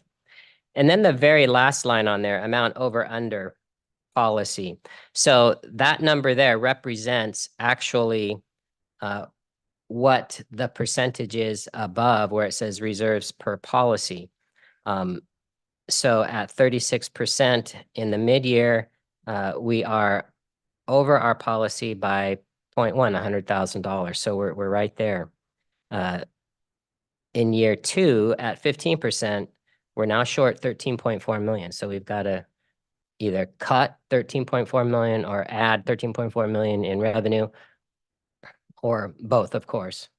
And then year 3, at 0% reserves per policy, we've got to come up with 27.2 million. So again, those numbers just keep growing as you go across the page. So we'll look at these graphs and some of the revenues where they stand. Again, because we're trying to see general trends and direction of things.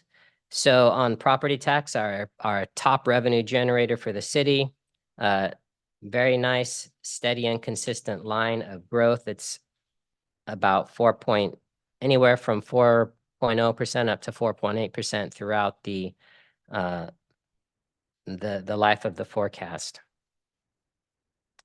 Sales and use tax, our second highest revenue generator, not quite as steady.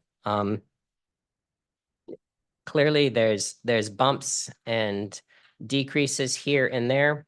It's less predictable. And in fact, our sales tax consultant has decreased the estimate, the projection for the current fiscal year by about 8.4%. So we used to be a little bit higher than that, 13.3 million. We dropped down to 13.1 million. They're projecting a slight increase for next fiscal year at 13.5 and very slight increases the next couple of years. So nothing significant there to really get excited about.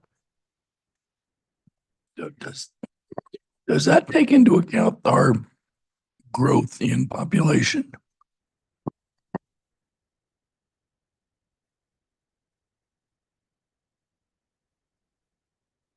So They take we have into about a 15% growth in population over 5 years. I would think a 15% growth in population would generate about a 15% growth in sales tax over the same 5 years. That is a good question. And I do believe there is a population factor built into their estimates, but I can't say for certain. So let me research that and get back to you. But yeah, I think it's there, but I'm not positive. Yeah, you showed a 12,000. Right, 11,000 increase over the 5-year. 11,000 increase with a base of 85 is about a 15% increase. Yeah. Okay, we'll get back to you on that. Thank you. Whoops. I think my phone is going off over there. Thank you. I recognize that sound. I'm going, what's that coming from? Okay.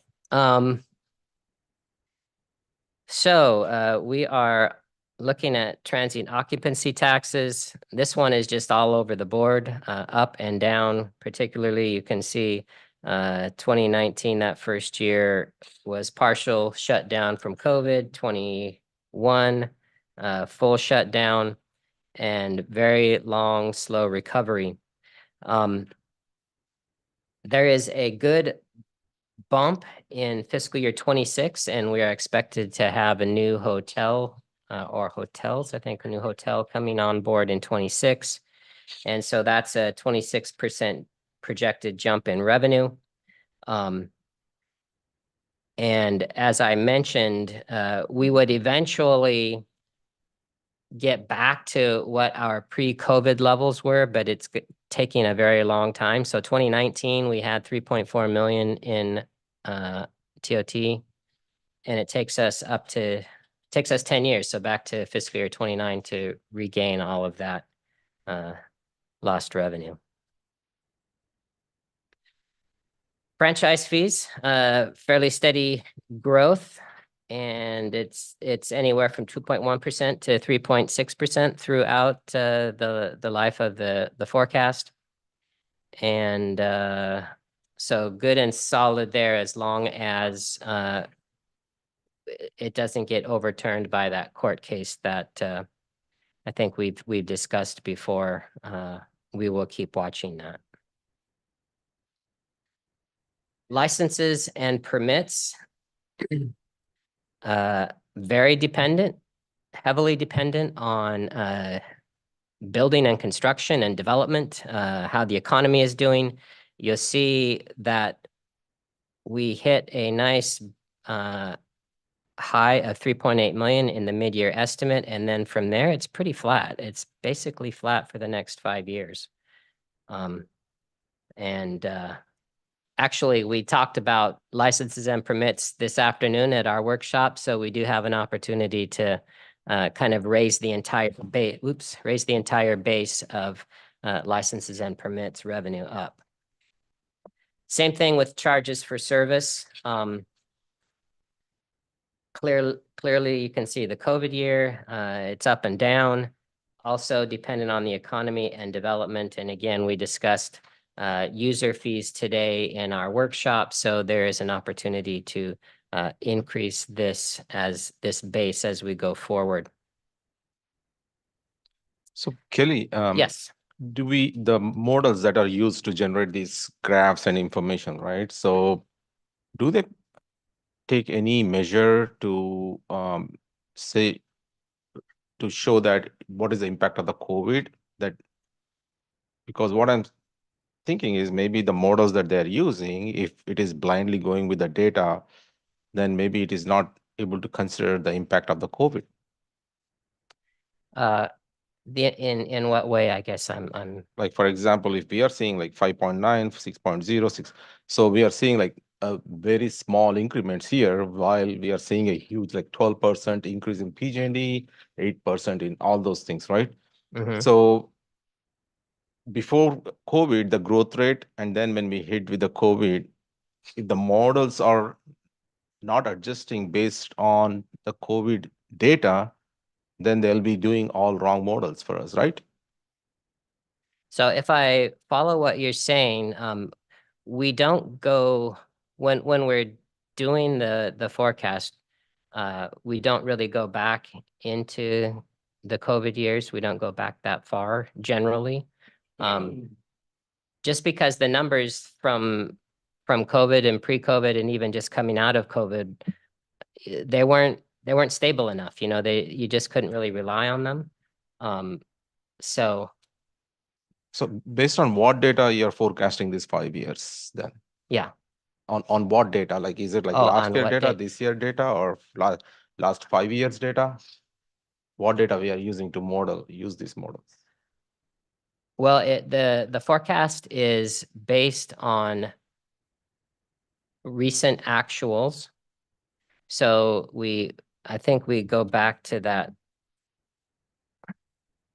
the slide where we talked about where we came up with that information, but actuals from we just did the current fiscal year mid-year, and we go back to actuals for the previous few fiscal years. And, you know, it really depends. So on, let's say for property tax, for instance, we use the county assessor's information as to how much it's going to increase from the county assessor's office. They're saying 4% to 5% for the next few years. With sales tax, we go to what Hinderleiter Delamas tells us it's going to be, and they take in all kinds of economic factors. It's a very complicated formula. With things like TOT and franchise tax, will generally use actuals just as a trend line to see where it's going to come in at. And again, what I said earlier is that we also get a lot of information from the departments that do a lot of the input for some of this. So for instance, the departments are telling us how many kind of the volume, the level of licenses and permits they expect to issue. They can see out the next few years as to what projects are coming online. And so we try to make it as comprehensive as possible and include as much real data as possible. So it's not just like a straight line analysis. We don't just say, you know, slap on a 3.5% and call it good. Okay. Does that answer the question?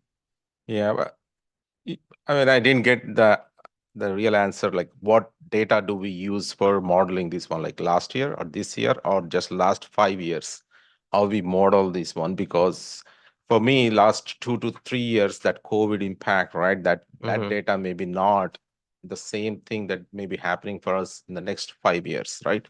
That may be a lot of change. And also Vice Mayor Perkins' point about the increase in the population, also there will be increase in properties, right? So there will be a lot of new developments coming up that adds a lot of activity within the on the retail side as well as on the property tax side. Okay. So I'm surprised that, okay, next year I understand, 1 year, 2 years I understand, but even in the 5 years, that surprises me that the increment is like 0.2, 0.5, whereas in expenditure, just PG&E is enough for us to destroy, right? So they're like 12%.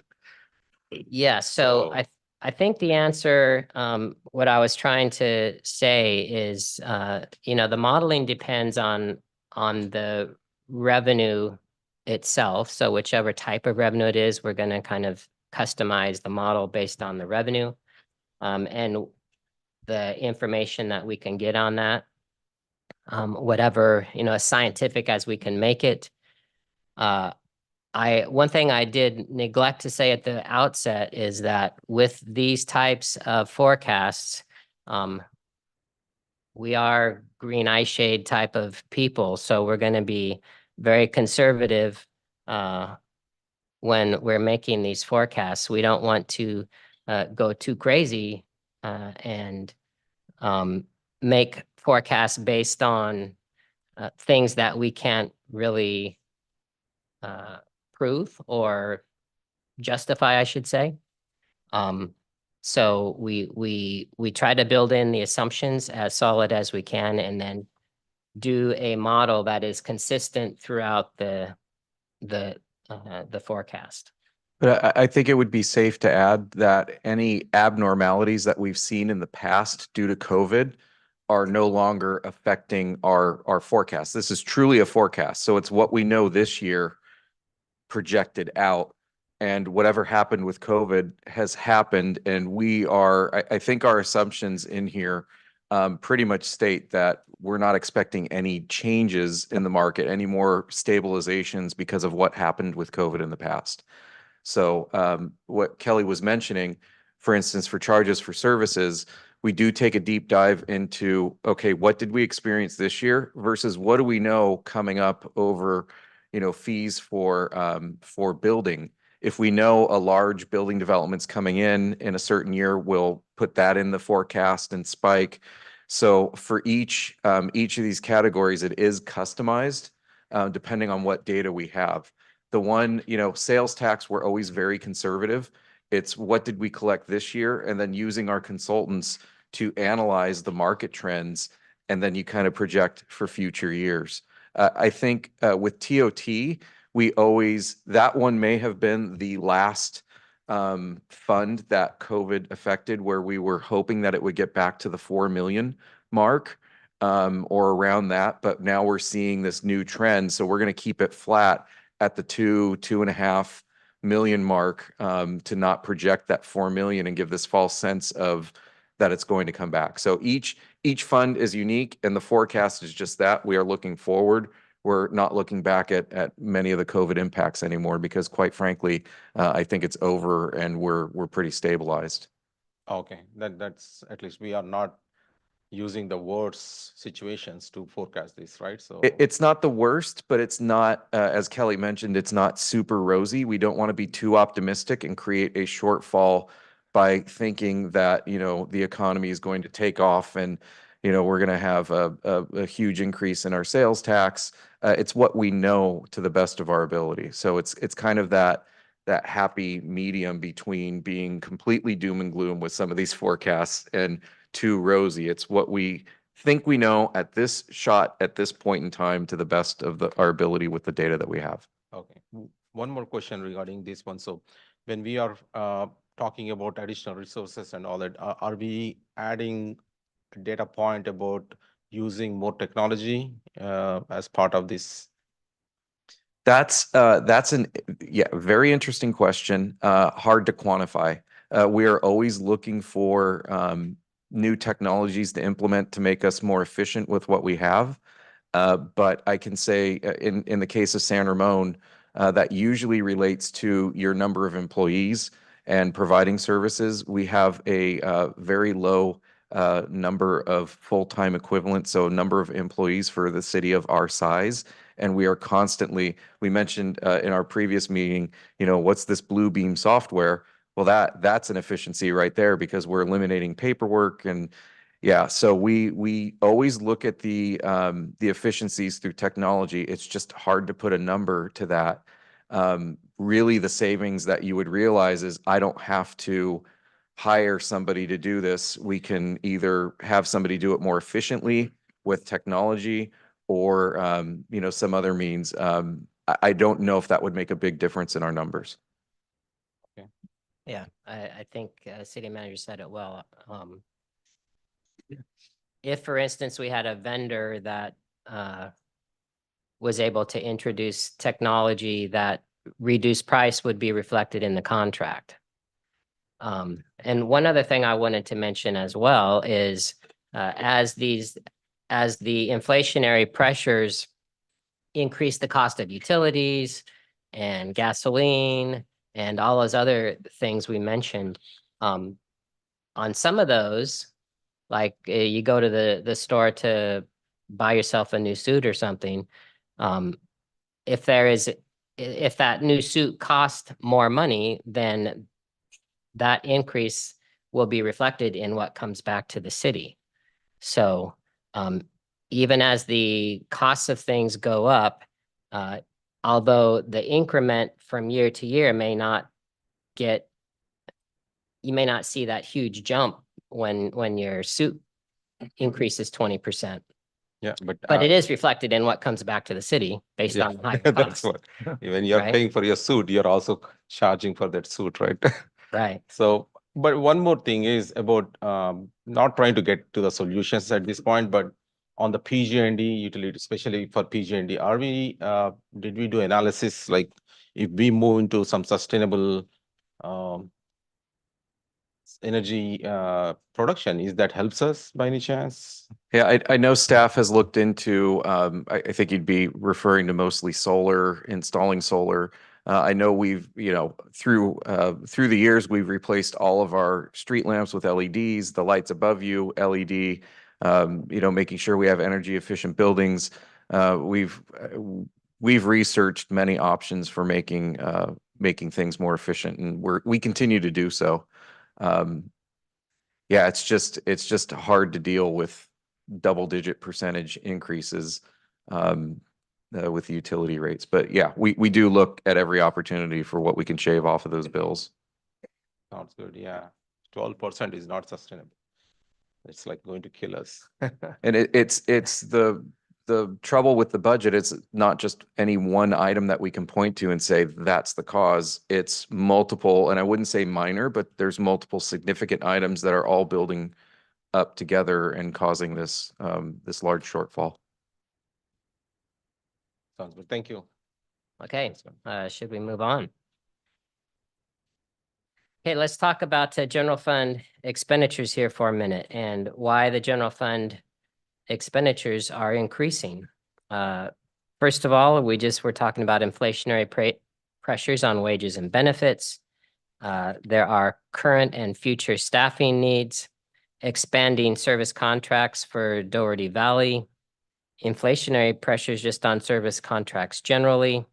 Again, those large utility cost increases, and also our desire to preserve funding for the infrastructure maintenance and equipment replacement funds. So here is a table that shows the results of the general fund and Doherty Valley Fund expenditures. Again, a lot of numbers. We won't go through all of these, but if you look at the first column there, 23-24 mid-year, total of 84.4 million. That is comprised of Public Works at $31.5 million and Police Services at 28.2. Those are the two largest expenses for departments in the city. That comprises about 71% of the total funding for that year. And then there's a little bit of sticker shock jumping up to fiscal year 24-25, about a 13% increase to 95.4 million. And then it starts to level off from there. So increases from there about 6% up to 7.5% through the end of the forecast. So what are some observations or commentary that we can make on this? We're assuming that the economy is basically fully recovered from COVID by next fiscal year. So we're just assuming that it is what it is by next fiscal year. As mentioned previously, our expenditures are forecasted to outpace our revenues. And if those expenses continue at the current rates, then the city needs to, 1, rely heavily on reserves to balance the budget, 2, boost revenues, 3, cut expenditures, or 4, refrain from adding new staffing until additional resources are available. Essentially, we're kind of where we are going to be service level wise, unless we make kind of a turnaround. And this is in some ways, a little bit of a death by 1,000 cuts, just because these expenditures keep going up and the gap continues to widen between our expenditure level and our revenue level. So that last check there, reserves are projected at 19.6 million in the current fiscal year, and it decreases to a deficit of 52.3 million at the end of fiscal year 29. And that is before reinstating funding for any vacant positions, any new staffing, or CIP infrastructure.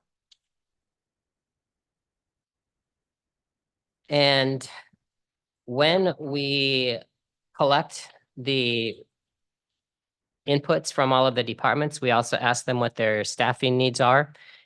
You'll see over on this table, this is this is the top half of the table. So this includes city manager's office, city clerk's office, human resources, city attorney's office, and community development.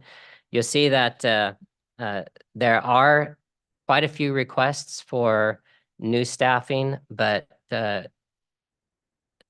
this is just really not going to be feasible or sustainable over the long term unless we, again, do something to change this trajectory that we're on.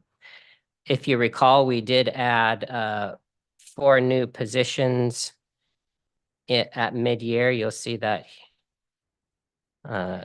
2 in public works maintenance supervisor, maintenance technician, and then a program manager in the city manager's office for grants, as well as an administrative coordinator in the city clerk's office.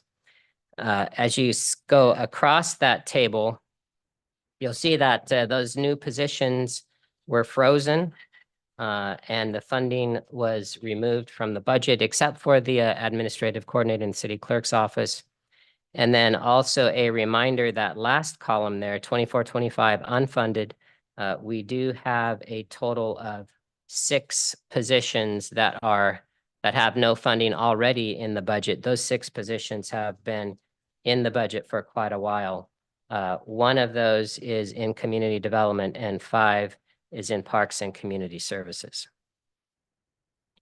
So I have one question regarding this revenues, right? Did we take into consideration about our today's study of fee increase in this or not? Our tourist study? No, today's cost allocation plan, increase in like user fee study that we did today, right? No, we did not include any new revenues in here. So again, if based on what we heard this afternoon, if the council were to accept all increases at 100%, it would bring in approximately $1.5 million in new revenue that would be ongoing year to year. But yeah, that was not included in here. Okay, and lastly, the total cost for the future staffing needs is 23.5 million over 5 years. That includes new vehicle and new equipment for those new positions. We also have some unfunded CIP projects. There are a total of 8 that were not included in this projection. Doherty Valley Steel fence replacement for a total of $250,000. It's $50,000 annually. Safe routes to school, 25,000. Street landscape planting renovation, 1.25 million, that's 250,000 annually. Also, our Doherty Valley Tree Management Program, not included at $1 million annually. Fountain repairs and replacement, irrigation booster pump installation, citywide intelligent transportation that starts in fiscal year 25-26 at anywhere from $1 million to 3.5 million by the end of the projection. And citywide bicycle network improvements and enhancements, $3.4 million. So again, a lot of funding not included in the projection, 2.4 million in next fiscal year, all the way up to 5.1 million in 27-28 and 4.9 million in 28-29. And just to be clear, that 2.4 million in CIP, and Kelly, correct me if I'm wrong, is not included in that $13.4 million shortfall. So the 13.4 million does not include any of these CIP expenditures. Correct. And Steve, is the 2 million grant that we receive for fiber optics, is that part of City Intelligent Transportation CIP? That will go into that CIP. That's currently an unfunded CIP. I believe it has around 20 million left to spend or so. Don't quote me on that. So that will eat down at that CIP number. So you won't see that grant affecting any of these numbers. We're talking general fund only here this evening. Okay. Thank you. Okay. And one more table with a lot of numbers on it. Again, looking at our reserves for the current fiscal year and next fiscal year, estimated ending reserves balance, that's that first blue line, 19.6 million in the current fiscal year. And that puts us at 36%, dropping to 9.1 million next fiscal year at 14.5%.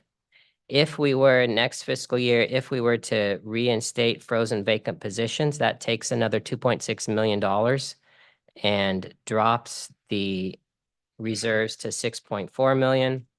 If we were to add in the new requested staffing costs, that's another 1.6 million, dropping our reserve balance down to 4.8 million. And to add in the unfunded CIP costs, another 2.4 million. So we would be down our reserves to 2.4 million. And that would put us at a 3.9% funding level. So we do not want to get there. And again, you can see those numbers just grow exponentially as we go across the table.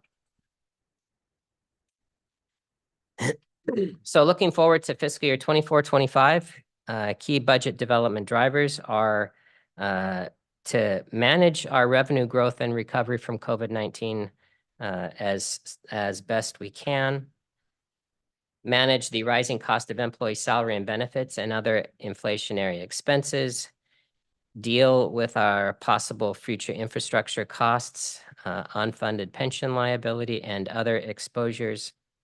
And lastly, and this is, really where the council gets to step in, strike a balance between maintaining reserve policy requirements, future staffing needs, and funding unfunded CIPs. So that's really the policy level question that will be before council in terms of where do you want to put your resources. And that concludes the 5-year plan. Is there any other questions that I can answer?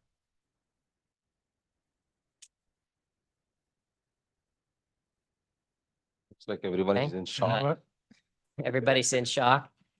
So there's nothing to do with this report, just accept the report and try to digest it. Okay. Yeah, the only other closing comment that I would make is that it will be a very interesting budget season. As you know, staff has been hard at work coming up with numbers and potential reductions to meet the council's goal of a certain reserve level, whatever that would be. That's another discussion for the council, but we are very much in a mode of analyzing every service and where we can save money. And in previous years, we've had presentations like this showing deficits. We've always, in my mind, have done a good job figuring out a way to make things work, people wearing multiple hats, stretching the dollars where we can, getting fortunate skips in revenue where we have ARPA funding or a fund that we can draw down on that close that $3 or $4 million gap. We haven't really identified that skip yet. So it's a little concerning of where we're at, but we are still a healthy city. In no way are we, saying that we're at a point where it's hitting a panic button, but there will be choices that need to be made that will affect services to a very noticeable level in the community this year. Something that has always been the council's goal and staff's goal is to minimize the noticeable reduction in services, but I don't see a way around this budget without reducing something that residents will notice this time. If we have no further questions, we'll open up the public comment. Do we have anybody who wants to speak? Or we'll bring Gary up, let him give you a card.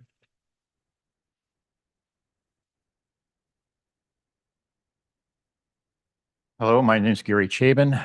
I am a San Ramon resident. Did you bring a check? Yeah, I'm thinking about that. What are we going to do? Mayor Hudson, Vice Mayor Perkins, council members, staff. I think we're remiss in not starting to talk about the 0.5% increase in sales tax. I don't know why we're not getting it on the, it should be here. I mean, there's assumptions and possibilities and projections being talked about. Why not that? Why not take a look? Why not be talking about it? Why not let the citizens of San Ramon look at something that maybe would help a little bit? And I mean, it's 0.5% isn't going to kill us all, but it will help us, I think, get to where you want to go. So I'm pleading with city council to let's start talking about this and for staff to start putting that in there as a projection. It's only a projection. What would it look like if we had that? And possibly that would make a little bit of difference and help us move forward without having to talk about cutting and back on things at this juncture. Thank you very much. Thank you. Anyone else? That was the only request. Okay, we'll close the public comment. It gives you something to think about. Yeah, I mean, that was kind of like the Grim Reaper talking to us there. Thank you, Kelly. Yeah, really. Well, we've listened to this for the last couple of years. Is this like thanking your executioner and hoping the blade is really sharp? Yeah. But, in the past, we've been saying on the 5-year projection that, it's kind of always looking pretty grim. But this looks grimmer than, kind of the last couple of years. What really looks grimmer is next year. Usually years 3, 4, and 5 look grim, but years 1 and 2, not bad, but not horrible. This is the first time in 21 years that I can remember that years 1 and 2 of the 5-year look pretty bad. Dave and I've been here a couple of times, and year 5 always looks bad. Year 4 always looks bad, but years 1 and 2 look like, well, tweak here, tweak there, we'll make it. It's going to take more than a tweak. And Gary, you're right, but you're also wrong in that we started on evaluating something like that last year, and we're in that process. We've been doing citizen surveys to see the strength of what people think and what they like. And there's a current survey. If you haven't taken the current survey, please do. There you go. It's online. It's in your mailbox.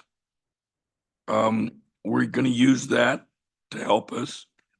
So while you're right, you're about 6 months behind where we were. We've been talking about this we're doing evaluation right now. It cannot go on a ballot before November. State law won't let us do it any earlier.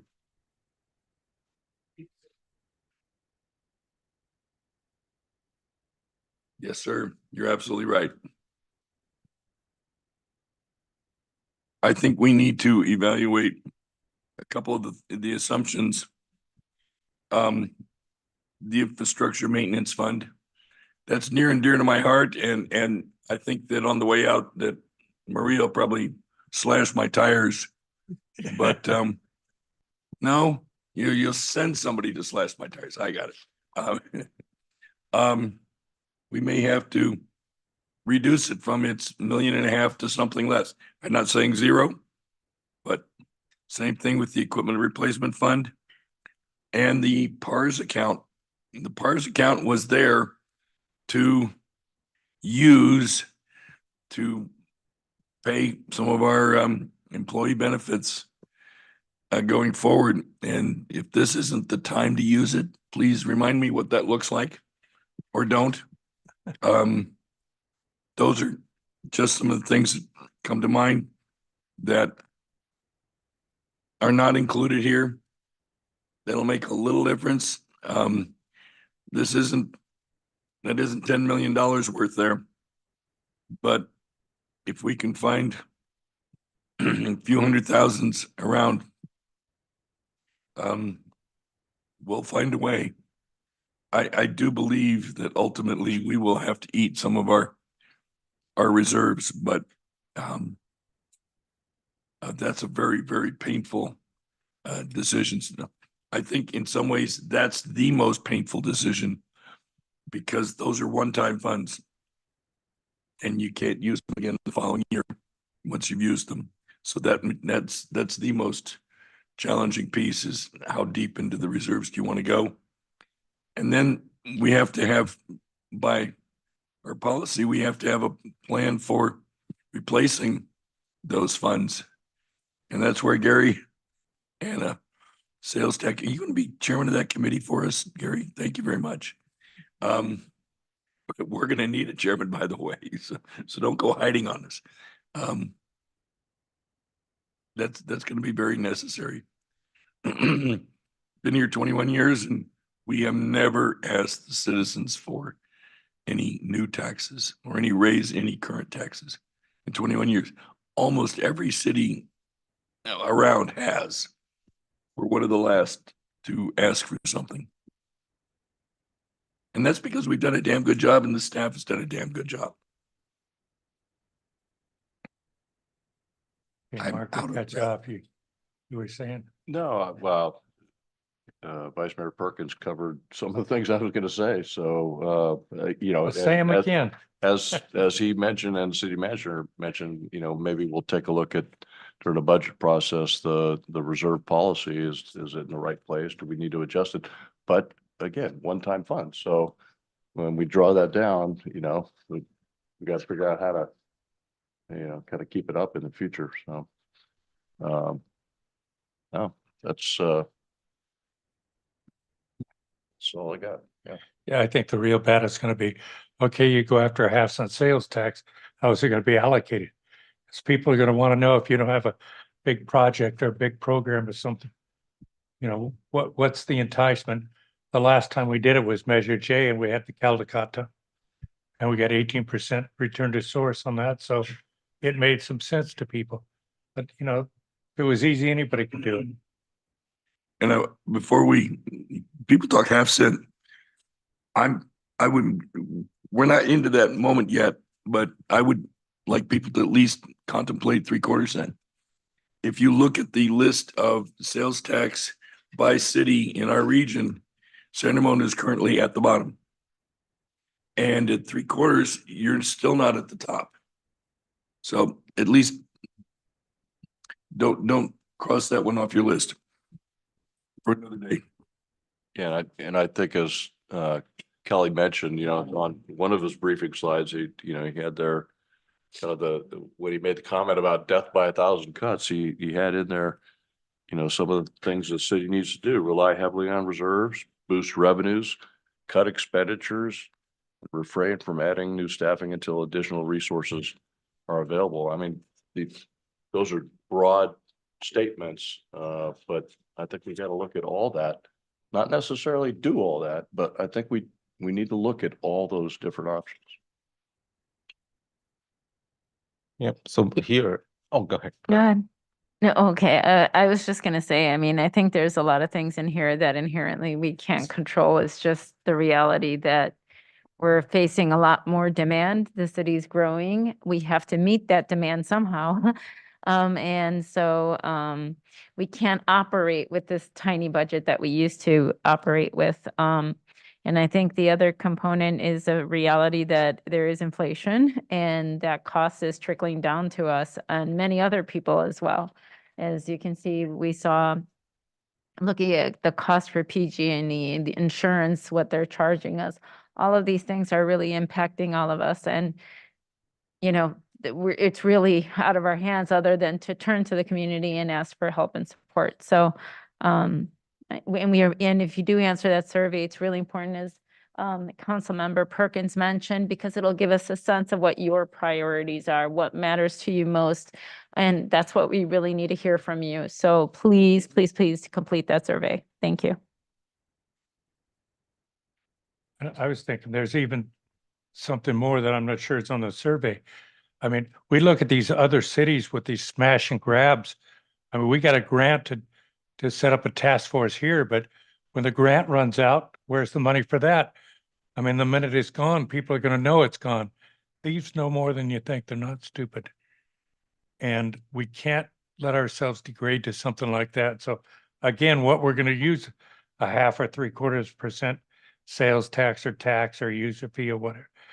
We have to be very clear on what we use it for, so people understand that we're very fortunate in that we don't have those problems yet, but they can come very easily and very quickly.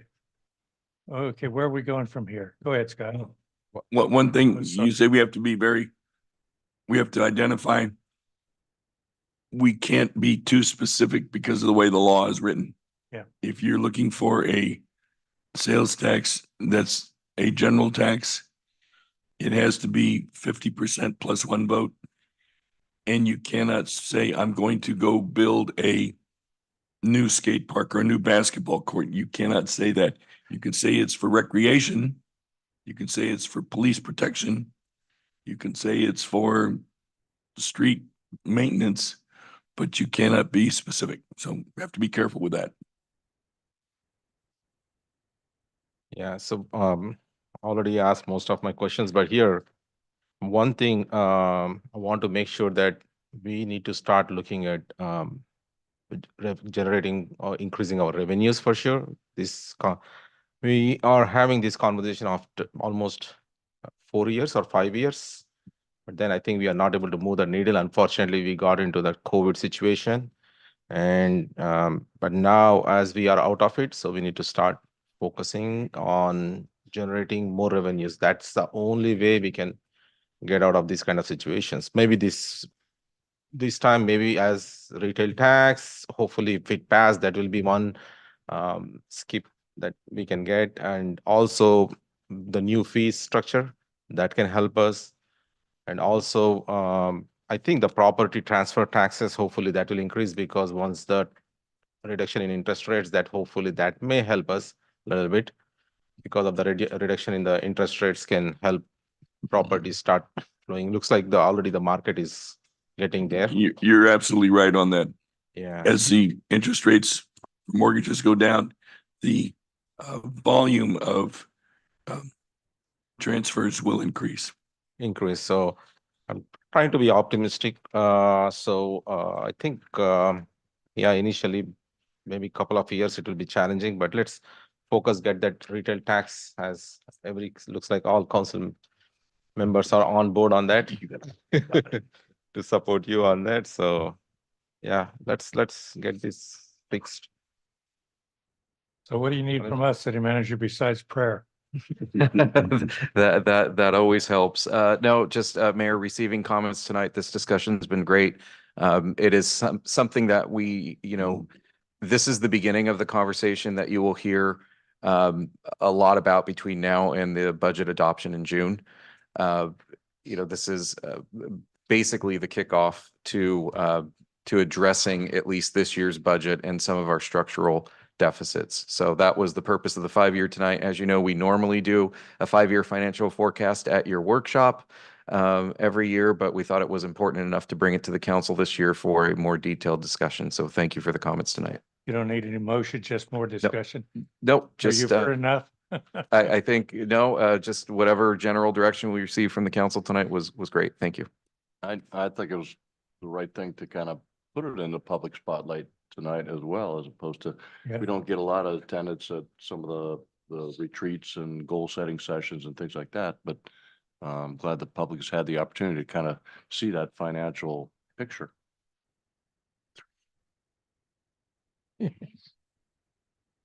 So we're good.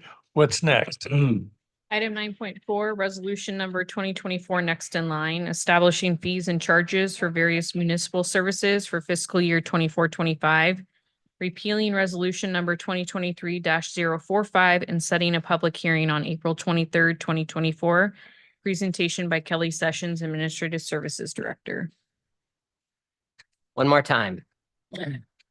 It's good to be here to talk about our user fee. We had a very productive meeting this afternoon with council and our consultant, Matrix Consulting Group. Thank you very much for your input on that. During that meeting, I'll give a very brief overview of what we did so that the public can kind of get an understanding. We discussed the purpose and the process for updating our fees and an understanding of what user fees are and the methodology that goes into that. For those who do not understand, user fees are charged to a person who comes and accesses city services. That could be for a building permit or a recreation program, some kind of a license, maybe even paper copies of a report. State law allows us to recover the cost of providing that service to the individual, but we cannot charge any more than what that service costs. So we have to do this study to kind of see what all goes into that service and how much we're able to charge. So typically this is something that we do every year on an annual basis internally with staff, but this year we decided to go external with a consultant to review our entire fee structure and our cost allocation plan. And again, we had a very productive discussion this afternoon on that. So what we are here for tonight really is to set the public hearing for April the 23rd. Our plan is council gave some great direction, very clear and explicit direction. In fact, the consultant afterward told me that was some of the best direction she can ever remember getting from a council. It was that clear and concise. So we will take your input and incorporate that into the master fee schedule. That will bring back to council on our next council meeting on April the 9th. And so you'll get another opportunity to see where the fees are at, kind of some of the direction that we took from you. We'll incorporate that into that report. And so tonight, really, it's just about setting the public hearing for April the 23rd. You do have an attachment to this. It's really just a placeholder. That's the master fee schedule that we will be updating for your review on April the 9th and again on the 23rd. So with that, that is the end of my report. Okay, so you're looking for the introduction of the ordinance. That is what, for the fees? We are looking to set a public hearing for April the 23rd. So you need a motion from us to do that? Yes. Yes, we can have the motion and then public comment, but we do need to open it up to public comment. First to public comment. Okay, so I move to open,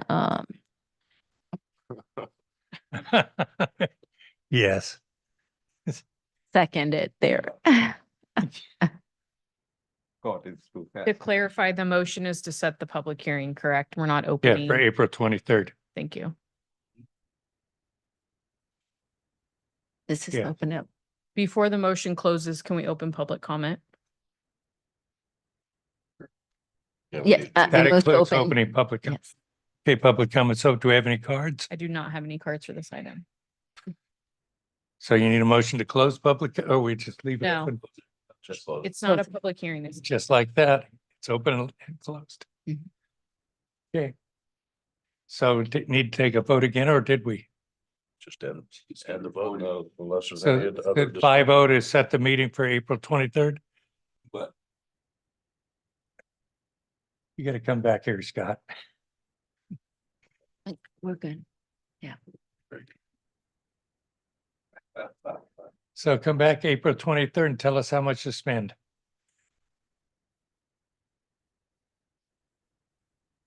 Next, please. Item 10, city manager and city council members' comments and matters initiated. Okay, you're up, city manager. Yeah, good evening, Mayor and members of the council. I'll start out every city manager comment update, I think from now until the end of June, with reminding people about the city survey. So please go to our website, sanramon.ca.gov/survey. Only takes a few minutes to fill out. It'll help the city council with information moving forward with the budget process and funding priorities. The survey is open through April 30th. But I will still remind people to let us know through the end of the year what your priorities are. A couple of other items to update. We have sheep shearing at Forest Home Farms. That takes place on Saturday, April 13th from 11 a.m. to 3 p.m. It is presented by the San Ramon Historic Foundation. It's one of the most popular events at the farm. It includes good old sheep shearing, sheepdog demonstrations, wool spinning, tractor rides, and much, much more. Early bird pricing, if you want to save some money, $10 per person. That's ages 4 and up until April 1st. And then it moves to $12 per person after that. And you can get more information at srhf.org. And then finally, another fun event coming up is the Spring Fashion Show and Tea. That takes place Saturday, April 6th from 2 to 4 p.m. at the San Ramon Community Center. It's one of the most popular senior foundation events. Proceeds will benefit the Senior Foundation, which supports senior programs in San Ramon. Along with the fashion show and light refreshments, it includes a silent auction, door prizes, opportunity drawings, and prizes for best hats. Registration deadline is April 3rd. Tickets are $35 per person, and you can register in person at the El Costa Community Center, which is open Monday through Friday from 8:30 a.m. to 3 p.m. And with that, that concludes my updates for this week. Good, thank you. Sridhar, you want to lead us off? Sure. Okay, yesterday attended San Ramon Historic Foundation meeting. As city manager already mentioned about sheep shearing, they're all excited and getting ready for April 13th for sheep shearing event. So this whole marketing related to the social media, market display, email blast, all those are in place. Are the sheep ready? Sheep, hopefully they'll be ready. Are the Yeah. sheep ready? Yes. It's like, yes. Okay, and also on the next item is about their contractor for Boone House renovation. Contractor got selected already, so that's done. And then membership, they're doing pretty good. They got around 109 members, but definitely they need more. Please let your friends and neighbors know about our San Ramon Historic Foundation. At this point, we are at a 7K membership fee, total membership fee that is collected. And definitely we need more to get more events and programs. And then we do have summer speaker programs on 4th Friday in June and July. So there are 2 summer speaker programs scheduled. And also in August, there is a trivia local history event that is scheduled. So that's on the committee side. And on the community side, I attended Rewire community event celebrating International Women's Day at our San Ramon Senior Center. It was with fellow council member Rubio. It was great to meet our incredible women of our community who did so many things for our community and who are continuing to do a lot of great things, especially around empowering women and also gender equality, as well as around how to address the domestic violence within the community. So it was great to meet with all them and share their stories. And also there were some cultural programs that we had an opportunity to attend. So that's on the Rewire. And the next one is about last week. Is it last week already? Days going so fast. Yeah. Or actually Monday. Monday, I had an opportunity to attend our community public safety event, again, along with the council member Rubio, and thanks to our San Ramon Police Department representatives, Rachel, Zarina, and welcome, hopefully. So thanks to them for being there with us. Community asked their public safety questions, and we shared, along with our PD, shared along some best practices as well as the measures that we are taking. We definitely missed our chief there, his leadership. Hopefully we'll have you for our future events. So that's on, especially the community is a little bit worried about current burglaries that happened. I don't know how many of you read Patch, but you can see that there were like some ticks on that one, upticks on that one. So people are like a little bit worried about it. So that was very much needed. That was done. Once again, thanks to SRPD. And then one more, this is information that San Ramon Cricket Association, you received email, I guess. So all of you, there are 4 girls got selected to US Women's National Cricket Team. And then 5 boys got selected to US National Cricket Team this year. So congratulations to San Ramon Cricket Association for achieving that. That's pretty much from my side. Thank you. We go now, Marisol, we want to put Marcus. I can go. So, yes, let's see, March 15th through the 16th, I attended a Water Education for Latino Leaders Conference. Basically, it was, we were honoring some of our recent graduates from the program, a program that I participated in last year. It's an interesting situation that the politics of water is actually one of the most difficult things to navigate in California. And getting anything done, because there's so much money involved and it isn't a whole nother level of issues that we have to contend with now and into the future. We did get a little bit of insight. There was a presentation by a documentarian who talked about the politics of water actually in Central America. And believe it or not, we actually do have some water contracts with Mexico in Tijuana specifically. Many people do not know that we actually share a recycled water program with them. Anyhow, so that was really interesting, always interesting, and learn more there. And then on 3/17, we went. It was with Councilmember Burrows at the International Women's Day with Narika, and we had Leshe Lajan and Yamini and many other leaders with therein leading that program. Always very inspiring. So many of our community members. I think the most heartfelt story I heard was a woman who had she had an executive leadership job, and she literally just said, there was just one day where she just felt like, it's a great job. She's successful. She's making good money, but she's like, I need more, I want to do something that has more meaning and purpose to her personally. And so she stepped down and left the security of this job she had, and actually ended up beginning 4 small businesses, right? She mentioned 4 small businesses, one of them here in the US, and then I think 3 others were internationally. And they're all have sort of a philanthropic edge to it that's helping communities everywhere now. So I just thought it was so inspiring, especially because we had so many young girls, teens especially, who, are hearing these stories and they need to see that they're in charge and they're empowered, feeling empowered about their futures and where they want to go in life and what they want to do. So it was really nice. And then on March 18th, we had, I attended the traffics meeting. Let's see, we covered quite a few things here. So forgive me, I'm just double checking my notes here because I want to make sure I don't forget anything.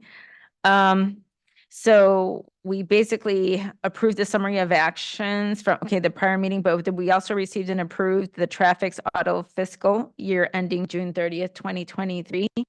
And we also approved a level of service analysis conducted by TJKM Consulting. And we received an update prepared by administrative coordinator on past sales, operations, marketing, and outreach, and received a first student location manager report. The new business was to review and approve the mid-year budget, and as well as the 2024 spring promotion for bus pass sales, which, let's see. And then the third was a one-year contract extension with First Student. There was a 29.3% goal of going from $475 to $632. And that was the traffic's bus pass fare rate schedule for the 2024-2025 school year. Again, the goal was to be gradual, just as we had spoken earlier.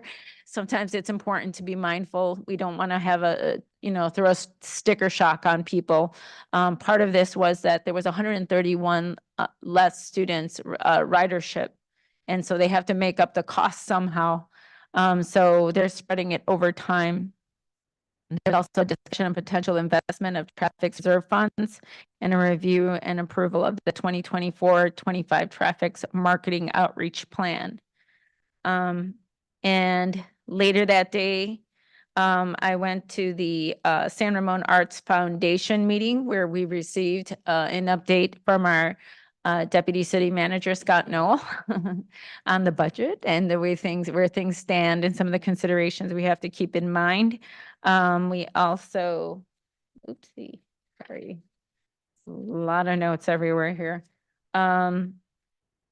We also talked about how to distribute our funds, looking into possibly splitting our funds into another bank and which bank we're going to go with. And we also talked about the foreign films, some of the maybe kind of films that we might want to look into. Some of the ideas put out there where it's just sort of creating more of an international feel across the board, identifying films that cover different regions across the world. And then we briefly touched on the Art Wind Festival, the scheduled time that we're going to be there, which is on Monday. We're going to be, those of us on the Arts Foundation board are going to be there on Monday. And then that was pretty much it. And let's see, then I went to the March 19th. Some of us showed up to review the Street Smarts videos, which was really hard to decide because there was 21, 22 videos we had to look at. And by the time you've looked at 22 or so videos, you're trying to remember which one was the best one out of 22. It's hard to remember because they're all really impressive. But at the end of the day, we did get a chance to go. Councilmember Armstrong joined me for the Street Smarts Video Talent Award ceremony on March 25th. And you were there too, sorry. What's his name? And so we had 2 high school students that received an award, as well as 3 middle schoolers in that ceremony. For the high school, San Ramon Valley High School got the 2nd place with Lawrence Sean 1, we called them Sean 1, Gavin, and Sean 2. And first place for high school went to Drew and David from Cal High. And then for the middle school, we had a tie for 3rd place. One was called Bike Safety by Addison Elizabeth and Maya from Pine Valley Middle School. And the other third place was Back in My Day by Emery and Ava from Iron Horse Middle School. And second place went to Better Be Safe Than Sorry, Arjun Ridman and Orman, Windermere Ranch Middle School. And first place went to, this is a tricky one because they didn't have the greatest resident, Adia, Nicholas, and this is going to kill me because they had somebody aid, I think it's Kaiden or something like that. We couldn't get a good shot. They were blocking it from Windermere Ranch School. Yeah, they did a great job. And let's see. Oh, and then on, as Councilmember Veros mentioned, we did the community safety meeting with our community members on 322, and then that same night, Councilmember Armstrong and I were at on 322, we were at the Senior Talent Showcase at the Doherty Valley High School Performing Arts Center. Another great round of performances, just incredible. The stories, the projects that these seniors at Doherty Valley shared with everyone. It was very touching and really just remarkable what they were able to pull together. And last but not least, I was at the Government 101 meeting last night, and really talking about community engagement. So it was just nice to see them here again today. And as always, I congratulate them and encourage everybody to sign up. Thank you. Mark or Scott? Okay. It's March 26th. Scott Perkins said, I got nothing. Okay. Well, I'll start with, on March 14th, I attended the Tri-Valley Nonprofit Alliance Mayor's Panel, where Mayor Hudson was up on the stage in Livermore at the Bankhead Theater. They talked about how cities work together with nonprofits, how to tap into the expertise of nonprofits and just the partnerships between cities and nonprofits and a whole host of other things. It was a great panel. You did a great job there, Mayor. Later that evening, I attended a ribbon cutting ceremony for Rumble Boxing in San Ramon. Thank you to the Chamber of Commerce for putting that event on. The new owners there, Deepti and Amit, put on a good event, and it was a lot of fun. This San Ramon Rumble Boxing San Ramon it's like a high energy fitness type studio. It's not all about boxing, but they do talk about the skills and drills of boxing. They work in some resistance training, and it's really a high energy activity. I also attended, it was sponsored by American Legion Post 246, but it was corned beef and cabbage fundraiser. We had a lot of our San Ramon veterans there. So a lot of the fundraising goes towards activities for all our veterans in the San Ramon Valley, but that included a lot of our San Ramon vets there, and the typical silent auction and raffle and live auction and things like that.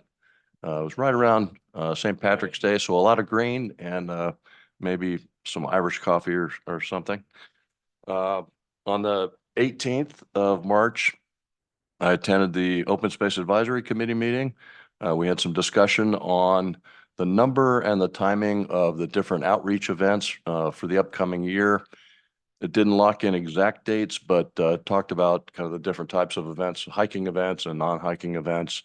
We also talked about the Trails Master Plan that will be developed soon, and what types of different chapters might be in that kind of a plan, and some examples, looked at some examples from other cities who put something like that together in the past.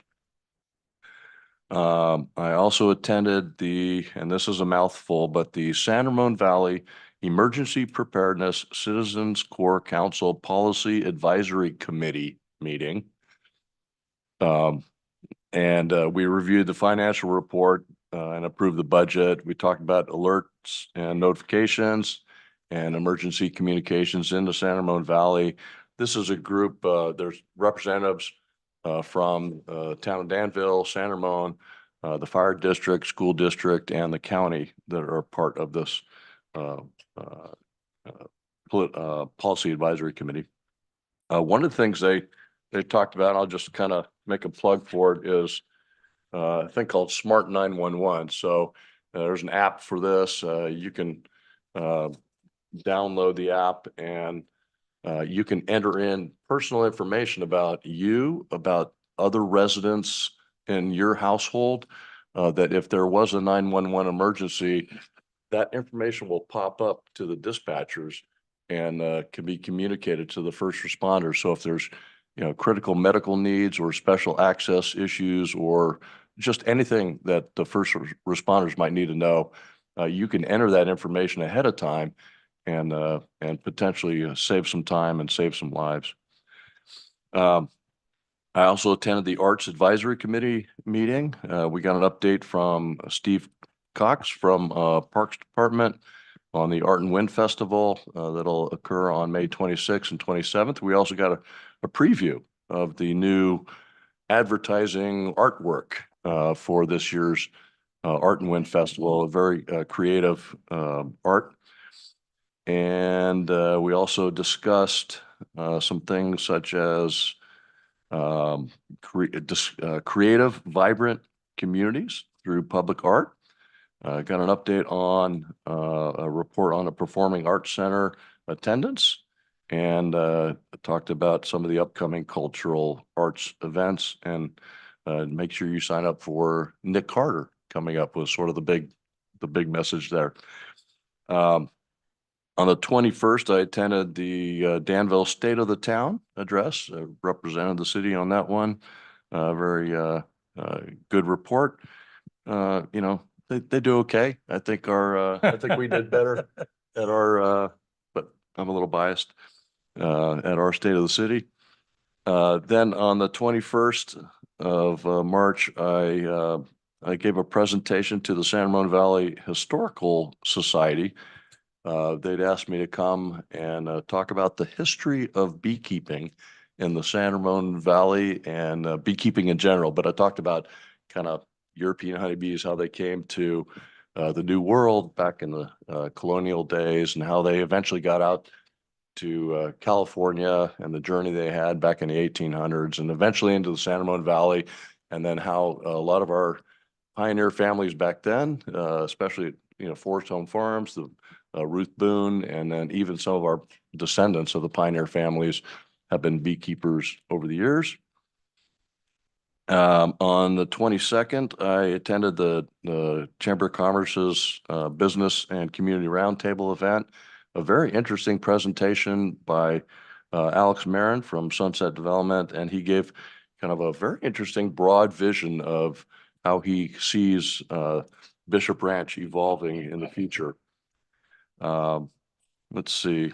And then a couple other things have been mentioned. I'll just, one other thing I'll say today, I went over to the senior center and joined up with some of the Meals on Wheels Diablo region drivers and staff, and we delivered some meals out in Doherty Valley, and it was really good to get out there and see, talk with some of our older residents, and we delivered a week's worth of meals, fruit, bread, milk, those sorts of things. But there's sort of this hidden hungry out there, and some of these our seniors are kind of homebound and isolated, and through this Meals on Wheels program, it helps to provide some nourishment for them, gives them some independence, and helps them to continue living with dignity. And with that, that is the end of my report.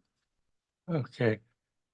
I'll see if I do this quickly. On Sunday, my wife and I attended an Eagle Court for 8th and Lyon at the senior center. We stayed at one end of the building, and Sridhar Varos had a blood drive at the other end. I didn't go anywhere near his blood drive. He didn't come near the Eagle Court. Before that, my wife and I attended a DAR, Daughters of the American Revolution conference at the Marriott. Really love these conferences. They do such a great job. It's sorry to hear Next year, they go to Southern California. And when they come back north, they're going to go to Burlingame. But I told them, if it falls through, give us a call. We'll find a way. This is really a really good conference. Livermore did extremely well that night.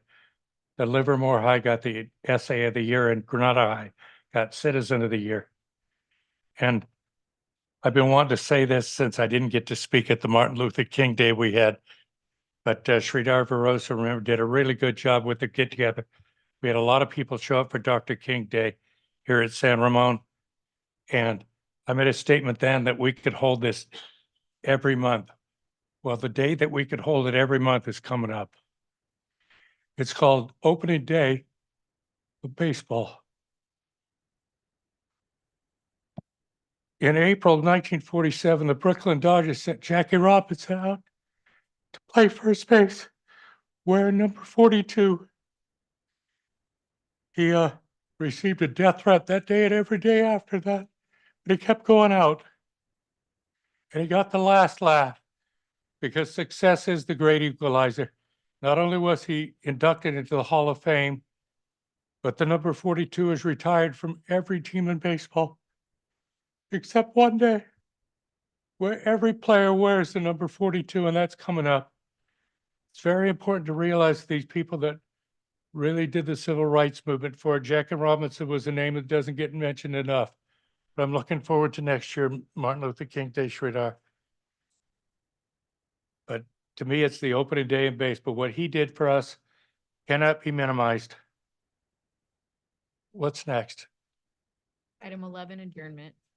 We're adjourned.